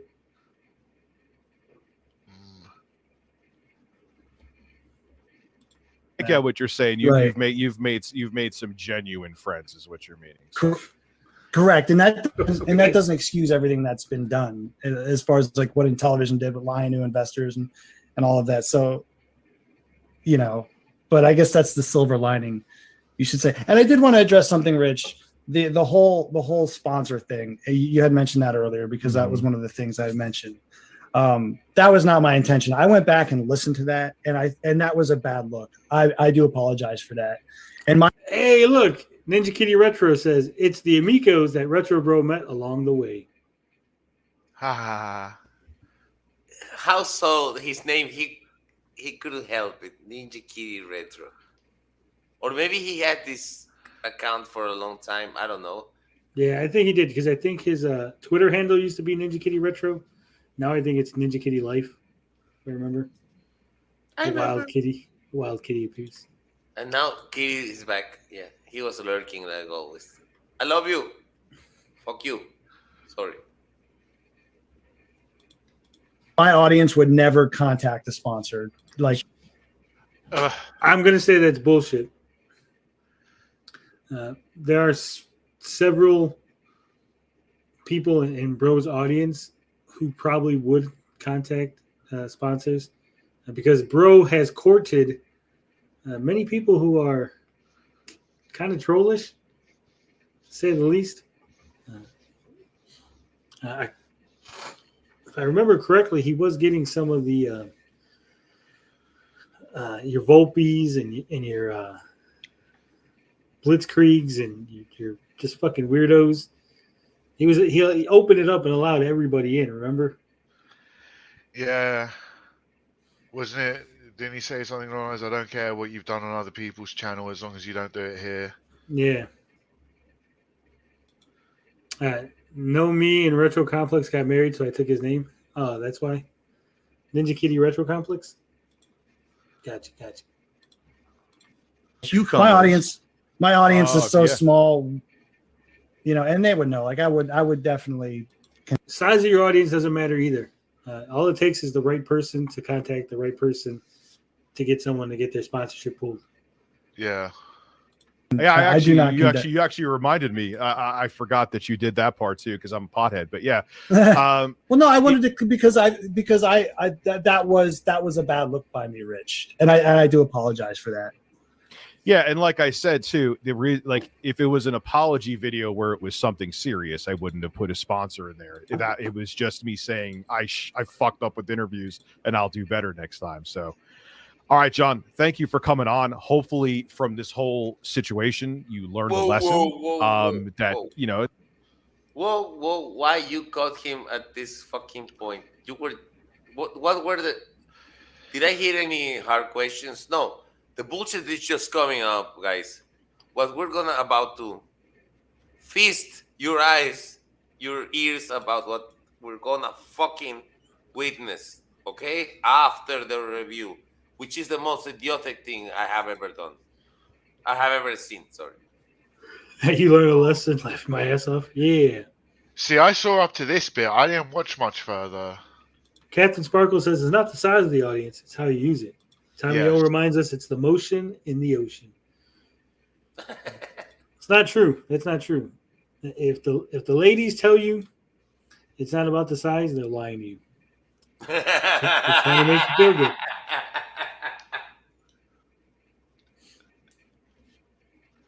If you put it in and she doesn't come immediately, you're lost already. That's all I'm saying. Your size should just make her fucking come. Tony, if you're putting it in and they're coming straight away, it's because they don't like it and they want you to get out. Who says they leave afterward, Bob? We're not done just because they came. I don't know about you, but she's got to come like 3 or 4 times before it's over. No, I gotta come once before it's over. I didn't say you come. I didn't say me come. I said her, Bob, her. Your priorities are wrong. Yeah, you better be hitting the back wall of that. You ain't never got poked by a fucking IUD, Bob? Yeah. If you ain't hitting the IUD, you ain't big enough. Is this a kid? Is it this? No, who said it's a kid-friendly show? I drink a lot of Monster. This myth has to be dispelled. Why do I have to keep saying this every fucking time? This is not kid-friendly. Yeah, you even started putting that disclaimer at the beginning of Gabbing with Geeks. This is not a family-friendly stream. We are not family-friendly. We don't try to be family-friendly. Because really, there's only one thing. You missed it too earlier, Bob. They were talking about your favorite subject. What's that? Minecraft? No. They were talking about... Fuck them hoe ass roads, man. All right, let's see what the hell Rich has to say. Let's wrap this bad boy up. We got about 13 minutes. It's a life experience, and I've tripped across people like Tommy in my past before. Yeah, I put it at 1.5. We can't do it anymore. And just learn from it. It's the best thing that you could do. Thanks for having me on, man. I appreciate it. Give me some No time. problem, John. Have a good one. He should have said, "Hey, Pat and Ian, fuck you." Yeah. He should have gave Rich one of those live. If there's any kids watching, Santa Claus isn't real, the Easter Bunny isn't real, the reason your parents got divorced is your fault. What? You're telling me this right now? Not your fault, Evil. He was talking about other people. Yeah. Those fuckers are still together like the Constances. Listen. You're not giving away our word, pig. Listen. Okay. Serenity now. I was just removing him. He wasn't expecting that tweet, was he? No. Well, I mean, like, what are you going to say about that tweet? That's just, he didn't really even confront it or apologize for it, which I thought. He's like, well, I didn't delete it. And I was going to do it. You could hear it now, too. Congratulations. Hold on. I got to get Jay, take over for 1 second. Now we'll get to the bits and everything. Yeah, guys. And I got to do something that someone was interrupting me mid-interview for. So hold on. I'll be right. Yeah, somebody tried to bring him a treatza live on the stream. He's not hungry, so. Again, I don't understand. The tweet wasn't that bad. It wasn't bad at all. Nah, it was funny. So let's get to the chat. Congratulations. Thanks for watching. Thank you for all of that stuff you've done while we were in the interview here. There's a ton of stuff we have to go over, the bits. There's a ton of people watching.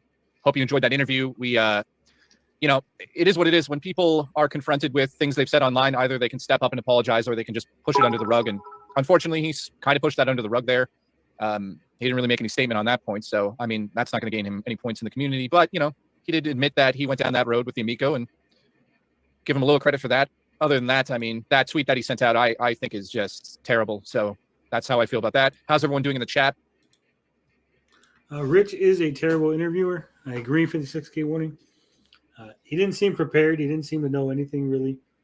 For somebody who has covered the Amico as much as Rich has, he really doesn't know anything. He must have a shitty memory. He pulled up that tweet on RetroBro as a gotcha, which again was stupid. It had nothing to do with the Amico. Dumb. Just dumb. Yeah. Thank you to a whole slew of people that are following us here now. Tons of people. I'm going over all the stuff here. I'll do some of the stuff now. Somebody asked during the stream if Rich could randomly and I can't say that. I can't actually say that. Kiss the bird throughout the conversation. Thank you for those bits. We did definitely supply you with kisses to the birds. Sancho said on the forums, he's talking about the Neo Geo forums. Thank you for the 100 bits there, man. Tons of followers. I appreciate all of you. Support my family. Thank you so much. Let me check out the chat.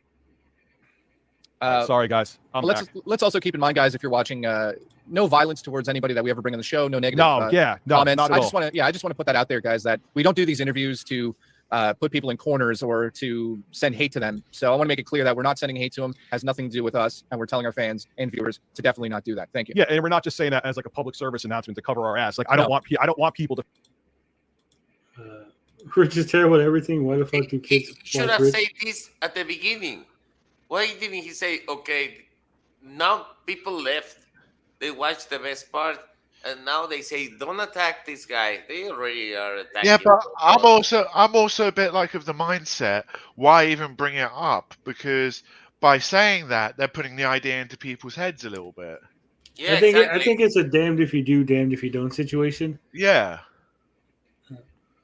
I don't think saying no, don't do it is gonna. I think it weighs more in the side of bringing it up is bringing awareness that that's an option they could do. Shut up, as Bob say. I wasn't thinking about that until they say it, and then I maybe say, the 5 idiots. If 5 idiots from his 1K viewers, because he has a shit ton of viewers on like Amorad almost type of views.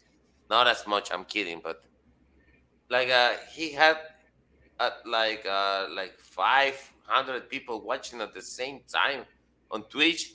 That's a shit ton of people. You know, he made the right choice moving there, but not everybody does succeeds there. Because everybody will say like, oh, let's move there. No. Like this guy, the Nostalgia Critic. He's trying hard from 4 years to move to Twitch, and it doesn't fit, you know. Yeah, his content's not really Twitch friendly. Yeah, Mike Matei and ReviewTech are really, you know. Yeah, well, because what Rich does is just sit there talk like this. We could do like these kind of videos on Twitch. We could do this on Twitch, no problem, and get an audience.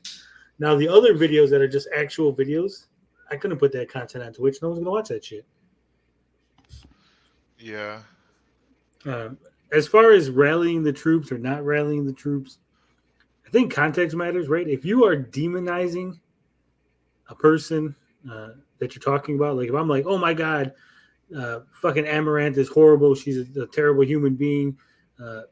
No one should trust Amaranth.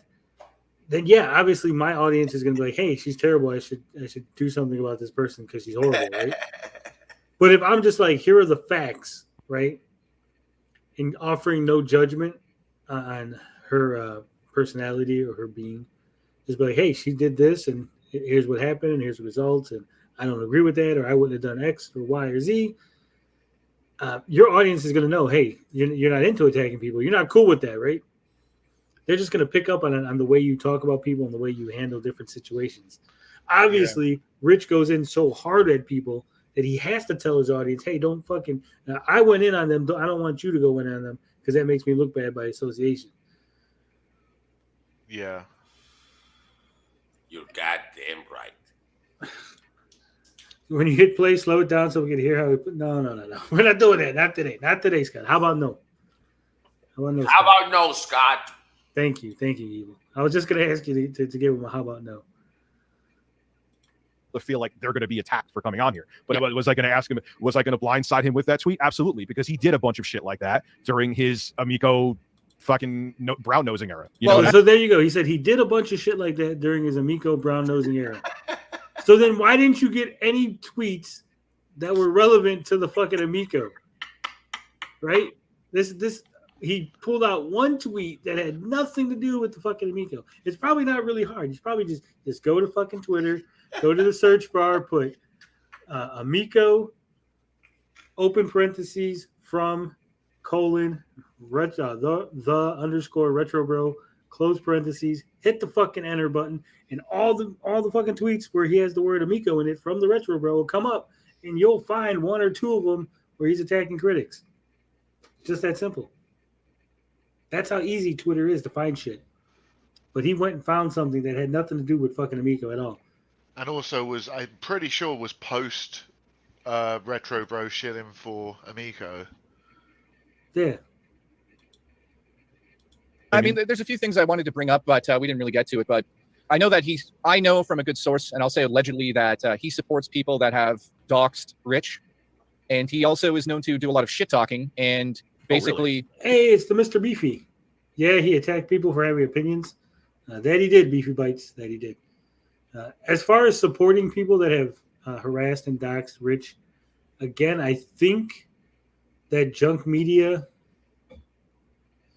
I think he was talking to him at one point and was giving him retweets or kudos or good job on exposing Rich. Yeah, basically come back and say, oh, sorry, it's just the internet. That's how it goes. Like just bullshit apologies. So, I mean, allegedly he is in cahoots with some, not in cahoots, but he's friends. Jesse says, if he wasn't getting his viewers rallied, then why didn't he put the disclaimer in the middle of the interview? The chat was attacking bro then. He means attacking them when they leave. Like, don't go to bro's channel and attack them is what they're telling him. Not to not attack them during the interview or if they're on the channel. He's just saying don't go and harass them on Twitter. Don't at the bro. And people always put disclaimers at different spots. It doesn't matter. With somebody. You got to DM me later who that is. Well, I just actually got this info live from another very big YouTuber who has over 100,000 subs. Send me the name now. I'm curious. I'll send it to you now. I think he's watching at the moment, but I would never come on stream and just say these things, allegedly stuff.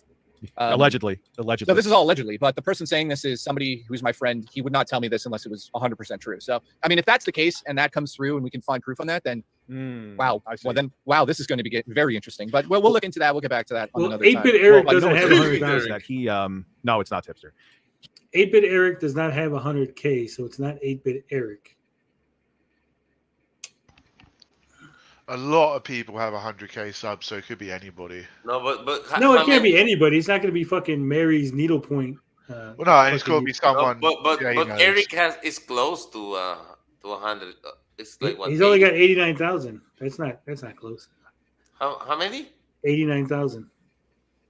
89, like almost 90. Almost 90. Yeah, so he would have said someone with 90,000. He said someone with 100. No. He said someone with over 100 as well. Yeah. No, I think he's just like ballparking, and that's a good. If you have 90s, you're around 100. If you're just giving away 10,000 extra subs, I'll take them. Someone round me up. Round me up. The same way I want to do fucking 10,000. Those sweet 10K, and we're talking big players. We're big players. Tipster has 114. Did Tipster get into it with bro? Not as far as I'm aware.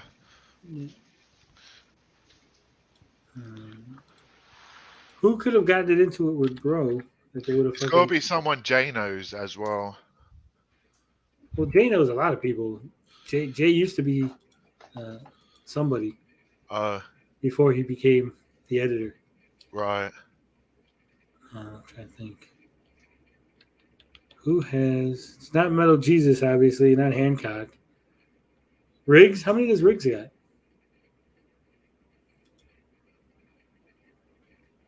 Riggs got 150.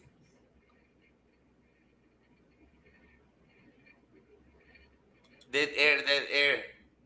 We're gonna figure it out. We're gonna figure out who it is. Hello, my baby. Hello, my darling. Hello, my Rex. RGT, or maybe it's Oddwriter or Canadian Gamer. No, I don't think it's on that. No way would Rich. No way Rich or that guy would ever lie. I agree. That would be unethical. You're right. Hey, Bob. 89K is close, and he has a history of this game now. I don't think it's 8-Bit Eric. Bob.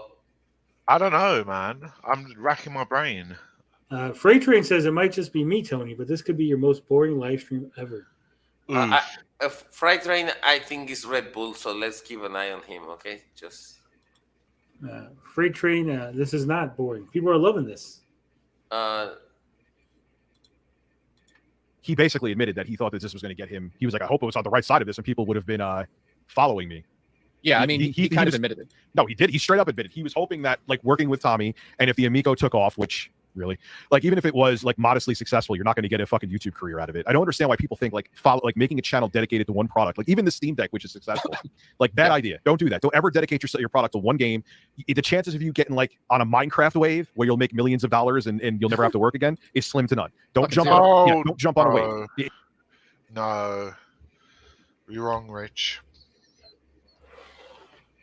Well, if you gonna explain why he's wrong, or are you just gonna call him wrong? Well, there's been quite a few new Minecraft YouTubers who've popped off. You know, I've seen from vidIQ that dedicating yourself to one thing can be very beneficial to your channel. Yeah, it all depends. It comes down to, we've said this before, right? Quality content, likability, knowledge of the subject matter, what you're talking about, obviously what the subject matter is, and getting out there, promoting your channel, marketing yourself. There are people that are dedicated to like fucking The Sims, or just like fucking a niche fucking thing, like fucking needlepoint, some needlepoint channel. But if you do it well enough, you can get a fucking following. Doesn't matter what you do. There are tons of people doing this. You're competing with everybody. Anybody who says I'm not competing with you is a fucking liar. It's Tommy Tellerico level of fucking bullshit. Okay, Tommy was competing with every other form of entertainment that you could buy for the home, just like I'm competing with every other YouTuber out there that is currently fucking streaming right now. Every other stream is potentially taking away my audience, and I am potentially taking away their audience. Because people are going to be presented. They're going to be presented with the fucking video, right? I'll even go a step further. Even though I'm a part of the Geek Getaway, even still, we're still competitors. Oh, we are 100%. You know, there's even in the music scene, there's people I work with in the music scene and have worked with. Some are friends, some aren't. But even my closest friends who work on music, we're in competition with each other. In the last 28 days, let's see, we've gotten 321,000 impressions. That means 321,000 times YouTube put our content in front of somebody's face. But it wasn't alone, right? It wasn't like our content was dominating the entire fucking YouTube page, right? Our content was on the page with other people's content. That means 321,000 times we were competing for click.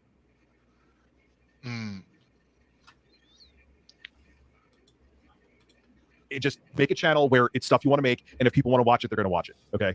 If you want life advice from me, my penis is not out. Even if it wasn't so small, you would not see it. I can confirm. You want to go over some of the bits that we donated during Yes, please. Let's there's a ton of them, ton of new followers too, man. Holy shit. Also, when you dropped that tweet, you should see the chat. The chat was like, "Oh fuck." Yeah, his reaction was just like, yeah, I said that. I didn't delete it though. Look, oh well, literally, congratulations. That makes it better. I didn't delete it. I said a horrible. Freight Train says, "What is this even about? I'm trying to get RetroBro to pop in so you can fight him. RetroBro doesn't want to come on. Evil, I'm not a sock bro. I got proof too. Yeah, I don't think Freight Train's Red Bull. Freight Train actually is well known. I've seen Freight Train's name be mentioned on 4chan and stuff. So yeah, I don't think he's a sock puppet.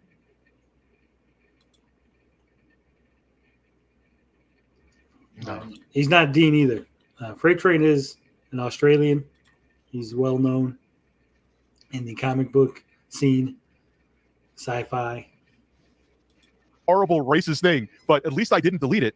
It wasn't horrible or racist. It was funny. All right, Jeremy.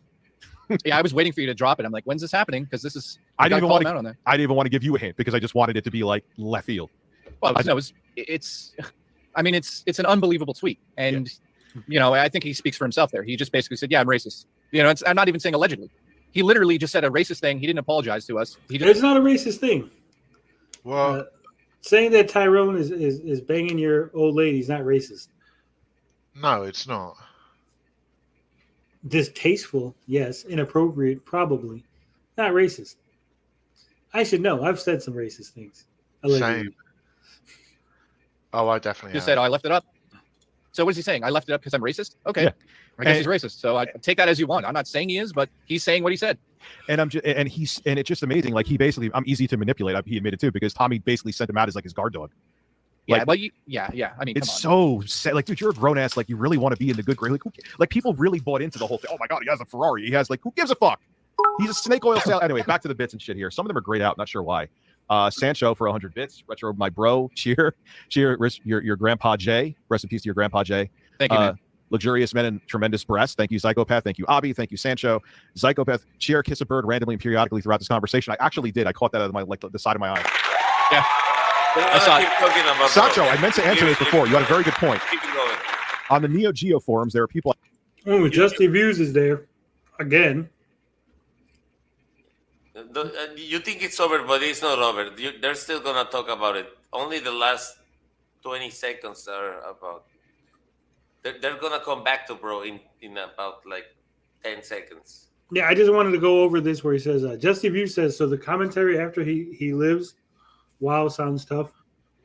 Justy didn't like the post-interview commentary. Well, don't play games after 30 seconds. Somebody's gonna tell Justy to shut the fuck up. Maybe on the comments, it will happen. They will say, shut the fuck up. Justy says cheap shots. Freight Train says, must be a different Freight Train. No one knows who I am as far as I'm aware. They were talking about the Rippaverse, and they're like, that sounds like Freight Train. Are you Freight Train? So they just mentioned your name. And it did sound like they were speaking of you specifically. 2-bit era, but yeah, there's Neo Geo games that look vastly superior to Finnegan Fox. Like that was, I might have he was trying to do a gotcha with me. Okay, fine. I may have my chronology out of order, but like when Tommy said the price went up, I was like, oh no. But then when I saw Finnegan Fox, I'm like, fuck this. This is a joke. You're telling people to pay Series S money almost for fucking Flash games. Get out of here. And then he came on to try to damage control it, and it just made it worse because Tommy's Tommy. You know what happened there? The guy that said, "Oh, my jaw's hitting the floor." That guy is the same as him. He just wanted to jump on a bandwagon and it's overdo it. If you guys watch films, you'll see that happens in every community. There's always this one person who's like overexcited about something, and at the end of the day, it's about views. Yeah, I don't care what any of them say. Most of them, anyway, they were hoping that this was going to take off, and they would have been able to ride on the coattails of it. And now they all look like douches. Yeah, they thought Tommy would be there at the end of the day, the system in hand. They'd be all in a circle, looking at each other, holding the systems, holding hands. Yeah, that didn't happen. Yeah, then they thought they would have gotten like a following they can make a living out of because of fucking Amico. That's the other thing. It's lunacy. Well, it's like somebody jumping onto the bandwagon of like Amazon Luna right now after fucking Stadia died in a horrible fire. It's like somebody making a channel right now going Amazon Luna, the best streaming service still available. Like, what are you doing? What are you doing with your life? He was so hardcore on board. Where he in the background, RetroBro had like an animation of Amico games playing as he was talking in front of a green screen. Dude, he should have He's already going to say I'm being a meanie again. Which okay, he had one point there. Okay, I roast the fuck out of people. And he thought he wants to roast the fuck out of me. He can. That's fine. But you know what? Here's the difference. Are we playing the YouTube game, Rich? Yes. Yes. Okay, so we both admit it. We're playing the YouTube game. These guys all lying. No, we're not playing that. We're not doing that. Get real. No, they were making it like they just love the product so much, even though some of them probably even played even at those stupid curated events. Yeah, but what I'm saying about the YouTube game is what you were saying. Like, people can make fun of us all they want. We make fun of people over on our side too. Every day we're making fun of people. It's because every day they're making fun of. So they admit it. They're making fun of people every day. No, he's actually related to Ice Train. No. I mean, if that's what you want to do, that's what you want to do. Well, we make fun of people a lot too here. Yeah. I got no problem with people dunking on other people. But that's you too. I think it goes a little too far when people start getting personal, like your looks. Like, dunk on the stupid things they say and do, and not like, oh my God, that guy's teeth is yellow, or oh, look at his sweater looks old, or that guy's hat is crusty. Like, gives a shit. That's not important. Tell me what he did. Tell me why what he said is stupid. Agreed. Because people do stupid shit. We do stupid shit. They do stupid shit. Who cares? It's like going back to Phil again because I'm obsessed with Phil. Well, you know what?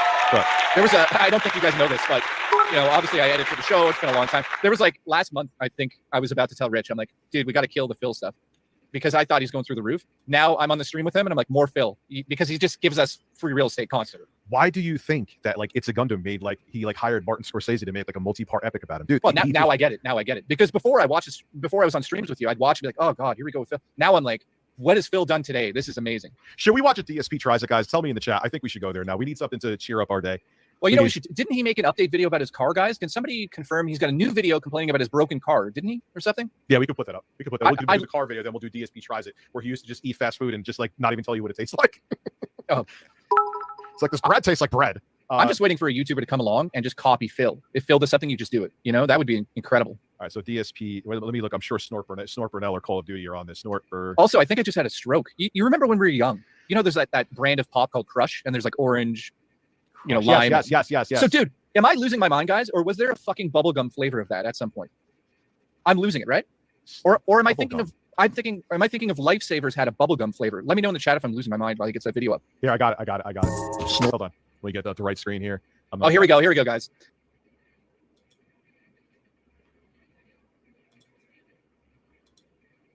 That's it? That's it. I told you I left 30 seconds to show how these idiots operate on a daily basis. They make 4 hours about those last 30 seconds we saw, guys. Wrap it around your heads because that's what they make a shit ton of money of. Just watching DSP garbage and masturbating around it. Jesus, titty fucking Christ. Yeah. All right. So, who do you think won? Evil. Did RetroBro win? Did Rich win? Did the audience win? Who won this conversation, whatever you want to call it?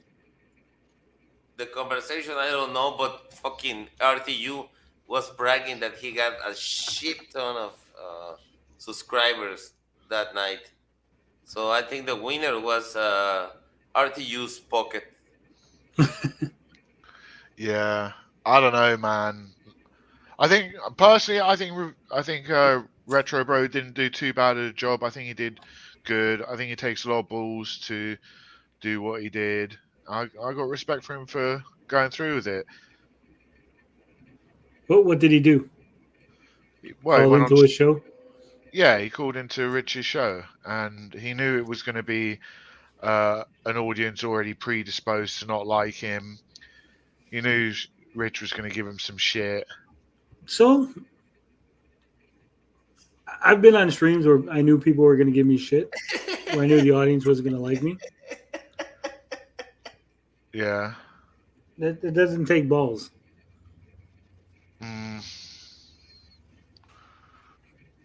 I think he should have been more prepared. He should have been ready to push back more on what Rich was saying. Ultimately, I think we win. The audience won. We got to see these two ex-Amico shills duke it out. That is very true. We never thought we'd see this day. Okay, let's face it, guys. Whether you like it or not, we never thought we'd see the day where RTU and RetroBro were gonna be head to head. And the setup, it's a lousy setup, so it wasn't even that good. But I like what happened, and the conversation was fun because Showa, I knew RTU was not gonna apologize for anything, and Bro was a little too much apologetic at the same time. Yeah, I did think that. I think maybe RetroBro was a bit too soft. Don't be soft. He was soft. He was soft. Miko hype died with Tommy. We're just high functioning zombies at this point. Yeah. Tony Bro should have watched your interview with Cyrus. He should have. Or my interview with Saggy. Or my interview with Max when he was mad at me. Way back when.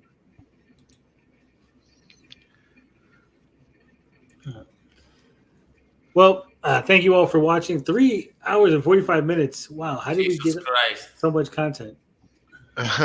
Milk it. Just,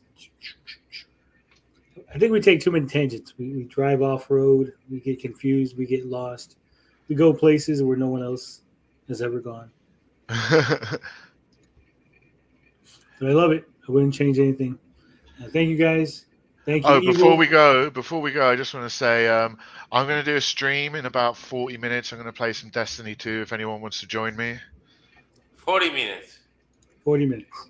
Okay, I'm gonna beat you. I'm gonna do my stream in 39 minutes. I'm gonna be mad at you if you do evil. Don't you dare stream when I'm streaming. I'm gonna do it because the planet is big. Come on. Yeah, I'm kidding. No, come on. I don't know what's gonna happen. I might pass out. And don't forget, at 9 o'clock, not 8:30. 8:30, 9 o'clock. 9 o'clock CST in the morning. I will be streaming more Batman Arkham Asylum. Oh, goddamn right. I can't wait for that. I've been enjoying that. I wanted to play that game, but I'd rather watch you play it. You rather watch me play it horribly? And then I will go. I have both games for free already on my Xbox 360, but I think I'm going to start with City because I'd rather watch you suffer through that one. And then start with City, which it's supposed to be the superior one. Yeah, it's way better. That's what I hear. But we'll find out when I eventually get there. All right. Exactly. Frog gang. Love, peace, booty grease. I'm out this bitch.